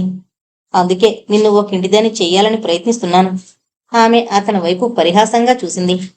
సీతారాం గారు, మీకు తాగే అలవాటుందా? అప్పుడప్పుడు రమ్ము, జిన్ను, విస్కీ తీసుకుంటాను.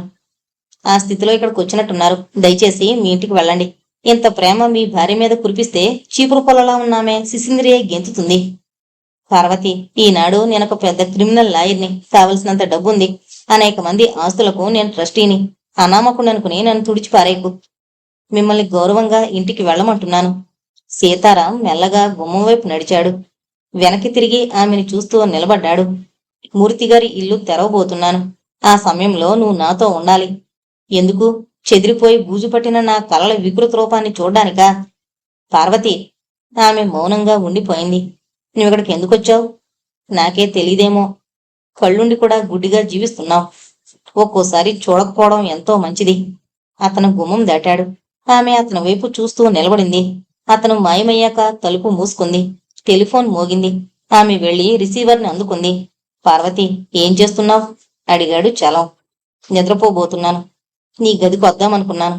రేపు రావచ్చు. గుడ్ నైట్ అని రిసీవర్ని పెట్టేసింది. హాల్లో నిలబడ్డ అతని వైపు రాజారావు నవ్వుతూ చూశాడు. మిస్టర్ లాల్, గుడ్ లక్ అన్నాడతను. మీరు మామూలుగా నిద్రపోండి అన్నాడు లాల్. మీకు సహాయం కావాల్సి వస్తుందేమో. అప్పుడు చేయగలిగింది చెయ్యండి. రాజారావు పడగదిలోకి వెళ్లిపోయాడు. లాల్ వెనక వైపుకు అడుగులు వేశాడు. నల్లటి టార్పులిన్తో తయారు చేసిన కోటు ధరించాడు. ముఖం పూర్తిగా కప్పబడింది. కళ్ళకి స్పెషల్ గ్లాసెస్ ఉన్నాయి. కాళ్లకు సాక్సు, గమ్ బూట్స్, చేతులకు గ్లౌజు. లాంగ్ కోటు, జేబులో 2 పిస్టల్స్, ఒక పవర్ఫుల్ టార్చ్ ఉన్నాయి. ఏ పురుగులైనా తన మీద పడ్డా కుట్టే అవకాశం లేదు. బాత్రూమ్ తలుపు తెరిచుంది. గదిలో లైట్ లేదు. లాల్ దొడ్లోకి వెళ్ళాడు. మామిడి చెట్టు కింద చీకట్లో పొంచి కూర్చున్నాడు. టైము 10 దాటింది. నిమిషాలు గడుస్తున్నాయి. లాలు లేచి అటు ఇటు కొంతసేపు తిరిగాడు. విసుగెత్తి గడ్డి నేల మీద పడుకున్నాడు. ఏదో చప్పుడైంది. నల్లటి ఆకారం గోడ మీద కూర్చుని ఇంటివైపు చూస్తోంది. చీకట్లో ఉన్న లాల్కి చంద్రకాంతిలో ఉన్న ఆకారం కనబడుతోంది. అతను లేచి కూర్చున్నాడు. నల్లటి ఆకారం కిందకి దూకి గాలిలా బాత్రూం వైపు పరిగెత్తింది. కొంచెం గడువిచ్చి లాల్ మెల్లగా లోపల కడుగులు వేశాడు. చప్పుడు లేకుండా నడుస్తున్నాడు. బాత్రూం చీకటిగా ఉంది. లాల్ టార్చిని జేబులోంచి తీసి బటన్ నొక్కాడు. కాంతిలో గది నలువైపులా చూశాడు. స్టోర్ రూమ్ తలుపు మూసుంది. కాని గొళ్ళెం ఊడి వేలాడుతోంది. ఎందుకైనా మంచిదని లాల్ హాల్ దాకా వెళ్లి గదులన్నింటినీ చూశాడు. ఎక్కడా ఆకారం లేదు. అతను తిరిగొచ్చాడు. అతను స్టోర్ రూమ్ తలుపు తోశాడు. టార్చి కాంతిలో గదిని చూస్తూ లోపలకు కదులుతున్నాడు. ప్యాకేజీ పెట్టెలు గోడవారగా ఉన్నట్లు కనబడుతున్నాయి. కాని గోడకి వాటికి మధ్య ఒక మనిషి అడ్డంగా కదలొచ్చని లాల్ గ్రహించాడు. గోడవారగా కదులుతున్నాడు. టార్చి కాంతిలో అంతా చూస్తున్నాడు. సాలిగుడులు తెగుతున్నాయి. వికృతమైన సాలిపురుగులు అటు ఇటు పరిగెడుతున్నాయి. లాల్ చటుక్కున ఆగాడు. ఏదో తలుపు అతనికి కనిపించింది. అతను లైట్ ఆర్పేశాడు. మెల్లిగా తలుపును తోశాడు. లోపలకు అడుగు పెట్టాడు. గాఢాంధకారంగా ఉంది. ఏదో గబ్బిలం అతడిని తాకుతూ ఎగిరిపోయింది.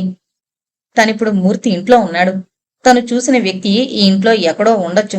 తను టార్చులెట్ వెలిగిస్తే అతను తనని గుర్తించి ఎటువైపు నుంచో పారిపోతాడు. ఇవాళ ఎలాగో అతన్ని పట్టుకోవాలి. లాల్ మెల్లగా కదులుతున్నాడు.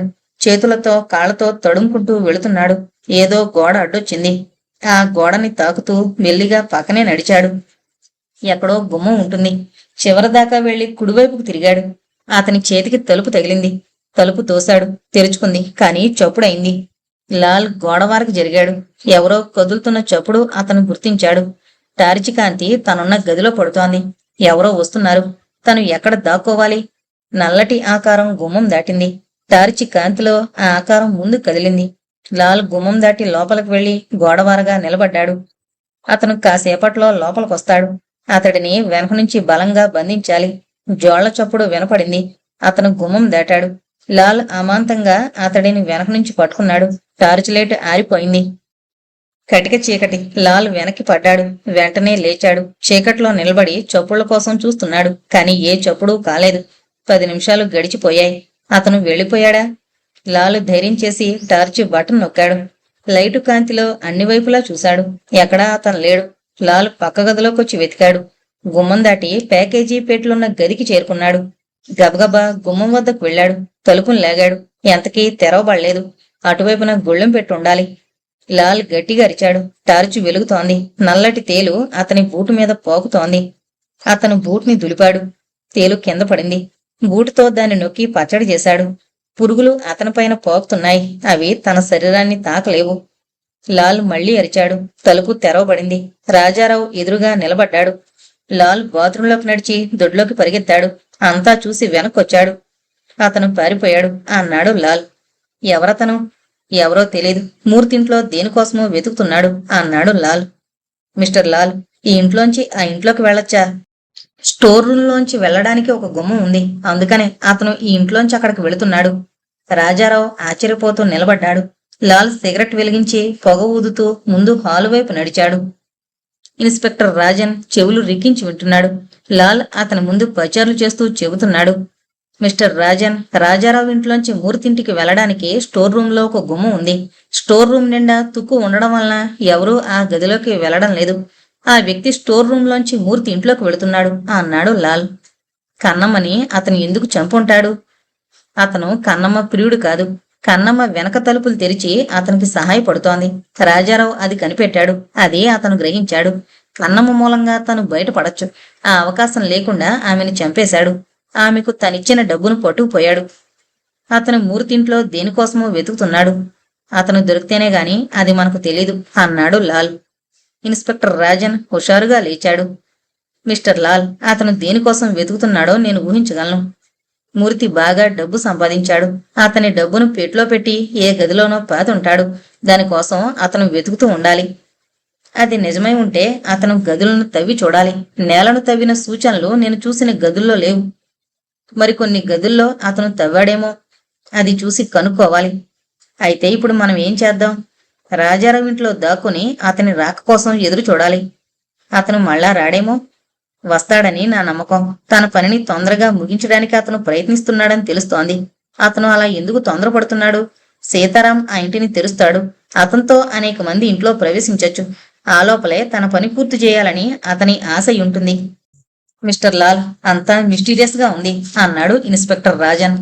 సిగరెట్ పీలుస్తూ లాల్ పచార్లు చేస్తున్నాడు. అతని మెదడులో ఆలోచనలు పరిగెడుతున్నాయి. Doctor Chalam, advocate Sitaram, Parvathi. లాల్ మెదడులో పార్వతి పేరు టార్చిలా మెరిసింది. మిస్టర్ రాజన్, పార్వతి గాఢంగా మూర్తి కొడుకైన శేఖర్ని ప్రేమించింది. మనకు తెలిసిన దాన్ని బట్టి తండ్రి శేఖర్ని బయటకు వెళ్ళనిచ్చేవాడు కాదు. అయినా వాళ్ల ప్రేమ అమోఘంగా పెరిగింది. రహస్య ద్వారం గుండా వెళ్లి అతను ఆమెను కలుసుకునేవాడేమో. ఏదో స్వర్గాన్ని రుచి చూస్తేనే గాని అంత ప్రేమ ఆమెలో ఉద్భవించదు. You are right mister Lal. ఈ నేల తర్వాత పనిగట్టుకుని ఆమె ఇక్కడికి ఎందుకొచ్చింది? ఆమెకేదో తెలుసు, కాని ఆమె నోరు విప్పి మాట్లాడడం లేదు. ఎందువలన? కన్నమ్మ గతి తనకి పడుతుందని భయపడుతుందేమో. లాల్ మెదడు ఆలోచనలతో వేడెక్కుతోంది. అతను రాజన్ దగ్గరగా వెళ్ళాడు. మిస్టర్ రాజన్, హంతకుడు పార్వతిని చంపడానికి ఒక ప్రయత్నం చేశాడు. ఎప్పుడు? పార్వతి చీర కట్టుకుని మాలతి గ్యాస్ లైట్ వీధమ్మటి వెళుతోంది. ఆ చీరను బట్టి పార్వతిని పొరబడి అతను ఆమెను పొడిచుండొచ్చు. టెరిబుల్ లాజిక్ అన్నాడు ఇన్స్పెక్టర్ రాజన్. లాల్ పచార్లు చేస్తూ ఆలోచిస్తున్నాడు. డాక్టర్ చలం బాగా డబ్బు గడుస్తున్నాడు. అడ్వకేట్ సీతారాం చేతిలో మూర్తి ఇల్లు, డబ్బు ఉన్నాయి. మూర్తి ఇంట్లో ఉండే పొల్లయ్య హైదరాబాదు పోయాడా, లేక ఇక్కడే రహస్యంగా ఉంటున్నాడా? లాల్ వేడెక్కిన బుర్రతో కుర్చీలో కూలిపోయాడు. Mister Rajan, hot coffee please. Inspector Rajan 2 కప్పుల కాఫీ పట్టరమని ఆర్డర్ ఇచ్చాడు. మూర్తి ఇల్లు తెరిచేలోగా హంతకుడు మన చేతుల్లో చిక్కుతాడు అన్నాడు లాల్. వేడి కాఫీ వచ్చింది. ఇద్దరూ తాగి సిగరెట్లు వెలిగించారు. మిస్టర్ లాల్, మీరు ఒంటరిగా అతడిని పట్టుకోలేరు. ఈసారి మీతో నేను వస్తాను. యు ఆర్ వెల్కమ్ అన్నాడు లాల్. అతను గోడకి దొడ్లోకి చూశాడు. చెట్ల కింద ఎవరైనా ఉండొచ్చు. తను జాగ్రత్త పడాలి. 10 నిమిషాల పాటు అతను చెట్ల కింద నీడలను గమనిస్తూ ఉండిపోయాడు. ఎవరూ లేరని నిర్ధారణ చేసుకుని దొడ్లోకి దూకాడు. బాత్రూం తలుపు మూసుంది. ఊచల మధ్య నుంచి వేళ్లు పోనిచ్చి అతను గడియను కుడివైపుకు తోశాడు. లోపలికి వెళ్ళాడు. స్టోర్ రూమ్ గొళ్ళెం తీసి గుమ్మం దాటాడు. చీకట్లో కదులుతున్నాడు. ఎలా వెళ్లాలో అతని కాళ్లకు అలవాటైపోయింది. ప్యాకేజీ పెట్ల వెనకనున్న తలుపును తోసి టార్చ్ లైట్ కాంతిలో ముందుకు కదులుతున్నాడు. మర్నాడు పొద్దుటే ఈ ఇల్లు తెరవబడుతుంది. ఇవాళ అటో ఇటో తేల్చేసుకోవాలి. ఇల్లు తెరవగానే వచ్చేవాళ్ల ముందు తన అపరాధం బయట పడకూడదు. అతను మరో గదిలోకి వెళ్ళాడు. గది నిండా బీరువాలున్నాయి. ఒక బీరువాని తెరిచాడు. ఏదో ఆకారం కదిలినట్టయింది. అతను త్రుళ్ళిపడి టార్చ్ లైట్ ఆర్పేశాడు. కాసేపయ్యాక అతనికి ధైర్యం వచ్చి మళ్ళా టార్చ్ లైట్ వేశాడు. టార్చిని నలువైపులా తిప్పి చూడసాగాడు. అతని ముఖంలో నెత్తురు చుక్కలేదు. పార్వతి కొంచెం దూరంలో నిలబడింది. పొడుగాటి కోటు వేసుకుంది. ముఖాన్ని కప్పిన ముసుగును తీసేసింది. అతను ఆమె వైపు గబగబా వెళ్ళాడు. నువ్వా అన్నాడు. ఆమె విచిత్రంగా నవ్వింది. ఇక్కడికి ఎందుకొచ్చావు? నీకోసం. నేను నీకు అక్కర్లేదుగా. మనసు మారింది. నమ్మలేనేమో అన్నాడతను. నువ్వు నా కోసం అన్నింటికీ తెగించి పాటుపడ్డావు. నా మీద ఎంత ప్రేముంటేనే గాని ఎవరూ అలా చేయరు. అతను ఆమె దగ్గరగా వెళ్ళాడు. చేతులతో ఆమెను చుట్టేశాడు. నీకంతా నిజంగా తెలుసునన్నమాట. చెప్పమంటావా? చెప్పు పార్వతి. నన్ను చూసినప్పటి నుంచి నీకు పిచ్చెత్తినట్టయింది. మూర్తిగారి కూతుర్ని ఎందుకు పెళ్ళాడానా అని విచారించావు. నన్ను లోబరుచుకోవడానికి ప్రయత్నించావు. శేఖర్ బ్రతికొండగా నేను నీకు లొంగనని గ్రహించావు. నా అందం నిన్ను చిత్రవద చేస్తోంది. ఎలాగైనా నన్ను పొందాలి. నా కోసం అడ్డొచ్చే గోడల్ని కూలగొట్టాలి. కొద్ది కొద్దిగా విషప్రయోగం చేసి శేఖర్ని పైలోకానికి పంపించావు. ఎవరూ నిన్ను అనుమానించలేదు. నీకు భార్య ఉంది. ఆమె పోతే నేను నిన్ను పెళ్లాడతానని భావించావు. మళ్ళా అదే విధానం. Slow poisoning. నీ భార్య క్షీణించి మంచం పట్టింది. ఆమె మృత్యుకి దగ్గరవుతోంది. పార్వతి ఆగింది. అతను ఆమె కళ్ళల్లోకి చూశాడు. ఇంకా చెప్పు. మనిద్దరి మధ్య ఇటుపైన రహస్యాలుండవు. మూర్తిగారికి 2 పిల్లలు. కొడుకు పోయాడు. కూతురు రేపో మాపో చచ్చేలా ఉంది. ఆయన పేరు పొందిన క్రిమినల్ లాయర్. నువ్వు చేసిన ద్రోహాన్ని ఆయన తెలుసుకున్నారు. ఆఖరి రాత్రి నువ్వు ఆయన్ని కలుసుకున్నావు. ఆయన నిన్ను తిట్టి ఖండించి పోలీసులకు అప్పచెప్తానన్నారు. ఆయన భార్య అలా చేస్తే కుటుంబం పేరు ప్రతిష్టలు మట్టిలో కలుస్తాయంది. నువ్వు ఆయన కాళ్ల మీద పడ్డావు. భార్యను రక్షించుకుంటానన్నావు. నువ్వు చేసిన ఘోరాన్ని రాసి ఆయనకివ్వమన్నారు. మరేం గత్యంతరం లేక అలాగే రాసిచ్చావు. పార్వతి, ఇదంతా ఎలా చూసావు? నేను సైలెంట్ విట్నెస్ని. తలుపు వెనక తెరల మోటున నిశ్శబ్దంగా నిలబడ్డ సాక్షిని. నువ్వు రాసిచ్చిన పత్రం పట్టుకుని ఆయన ఈ గదిలోకొచ్చారు. వెనకనే వెళ్లి నువ్వు ఆయన్ని చంపేశావు. వెనక్కి తిరిగొచ్చి ఆమెను పీక పిసికి హతమార్చావు. శత్రుశేషం లేదని సంతోషించావు. వాళ్ళిద్దరినీ మోసుకెళ్లి దొడ్లో పాతిపెట్టావు. నువ్వు నన్ను గుర్తించలేదు. నీ ఊహకందని శత్రువుని నేను. ఇన్నేళ్లగా నీ మీద కసి తీర్చుకోగల ఈ క్షణం కోసం ఎదురు చూస్తున్నాను. పార్వతి అరిచాడతను. డాక్టర్, నువ్వొక హంతకుడివి, విశ్వాసఘాతకుడివి, తడిగుడ్డతో గొంతు కోసే ద్రోహివి. అతని చేతులు ఆమె పీకను నొక్కుతున్నాయి. ఆ పత్రం కోసం వెతుకుతున్నాను. అది ఏమైందో తెలుసా? తెలుసు. అతని వేళ్లు దూరంగా జరిగాయి. ఎక్కడుందో చెప్పు. చెప్పను. చెప్తే నన్ను చంపేస్తావు. నిన్ను చంపను. ఆ పత్రం నాకిస్తే నిన్ను వదిలేస్తాను. నీతి నిజాయితీలని నిన్ను ఎలా నమ్మడం? పార్వతి, నిన్ను ఈ చేతులతో నేను చంపలేను. నన్ను నమ్ము. ఆ పత్రం ఎంత వెతికినా ఇక్కడ నీకు దొరకదు. నువ్వు వాళ్ళ శవాలను పాతిపెట్టడానికి దొడ్లోకి వెళ్ళావు. ఆ పత్రాన్ని నేను పట్టుకుపోయి దాచుకున్నాను. ఎక్కడుందో చెప్పు పార్వతి. నా హోటల్ గదిలో. గదిలో ఎక్కడ దాచావు? నేను చెప్పను. నీ హోటల్ గదికి వెళ్ళి నేను కనుక్కుంటాను. నేను తిరిగొచ్చిందాకా నువ్వు ఇక్కడే ఉంటావు. అతను జేబులోంచి ఒక సీసా తీశాడు. ఒక టాబ్లెట్ని తీసి ఆమె నోట్లో పడైపోయాడు. ఆమె పెదిమలను గట్టిగా నొక్కిపెట్టింది. అతను ఆమె నోరును తెరవడానికి ప్రయత్నిస్తున్నాడు. ఆమె కెవ్వును అరిచింది. తటాలన ఎలక్ట్రిక్ లైట్లు వెలిగాయి. డాక్టర్ చలం పిచ్చివాళ్లా చూస్తూ దూరంగా జరిగాడు. ఈ ఇంటికి లైట్లు ఎలా వచ్చాయి? మిస్టర్ లాల్ టెంపరీగా పెట్టించారు అందామె. పక్క గది తలుపులు తెరవబడ్డాయి. లాల్, ఇన్స్పెక్టర్ రాజన్, 12 కానిస్టేబుల్స్ గదిలోకి చొరబడ్డారు. డాక్టర్ చలం స్టోర్ రూమ్ చేరుకునేందుకు పరిగెడుతున్నాడు. రాజారావు, 6 కానిస్టేబుల్స్ గుమ్మానికి అడ్డుగా నిలబడ్డారు. ఒకనాటి శేఖర్ పడగదిలో డాక్టర్ చలం ఇరుక్కుపోయాడు. లాల్ అతని దగ్గరకు వెళ్ళాడు. తలకు కప్పిన నల్లటి ముసుగును లాగాడు. డాక్టర్ చలం కళ్ళు చిట్లిస్తూ లాల్ వైపు చూశాడు. మిస్టర్ లాల్, కంగ్రాచులేషన్స్ నన్ను పట్టుకున్నందుకు. కానీ నేను మీ చేతుల్లో పడను. తటాలన డాక్టర్ చలం గోడవారకు జరిగాడు. జేబులోని సీసాను పైకెత్తి టాబ్లెట్లను నోట్లో పోసుకోబోయాడు. లాల్ చేతిలోని పిస్టల్ ఒక్కసారి భయానకంగా మోగింది. సీసా కింద పడి పగిలింది. లాల్ అమాంతంగా చలం వైపు దూకాడు. అతడిని బలంగా తన చేతులతో చుట్టి పట్టుకున్నాడు. ఇన్స్పెక్టర్ రాజన్ అతని చేతులకు వేడిలు వేశాడు. లాల్ సమీపంలో నిలబడ్డ పార్వతి వైపు చూశాడు. థ్యాంక్స్ గ్రేట్ లేడీ, మీ సంభాషణ అంతా మేం విన్నాం, అంతా టేప్ రికార్డు చేయబడింది అన్నాడు లాల్. లాల్ సిగరెట్ వెలిగించాడు. టెంపరీ లైట్లు ప్రకాశవంతంగా వెలుగుతున్నాయి. ఆ కాంతిలో బూజులు సాలిగూళ్లు వికృతంగా కనబడుతున్నాయి. నేల మీద చెప్పలేనంత ధూళి పోగైంది. వాళ్ళిద్దరినీ ఇతనెక్కడ పాతిపెట్టాడు అడిగాడు లాల్. వెనక దొడ్లో. పదండి తవ్వి చూద్దాం అన్నాడు లాల్. పదండి అన్నాడు ఇన్స్పెక్టర్ రాజన్ కానిస్టేబుల్స్ ను హెచ్చరిస్తూ. దొడ్లో పెట్రోమాక్స్ లైటు వెలుగుతోంది. దొడ్డి అరణ్యంలా ఉంది.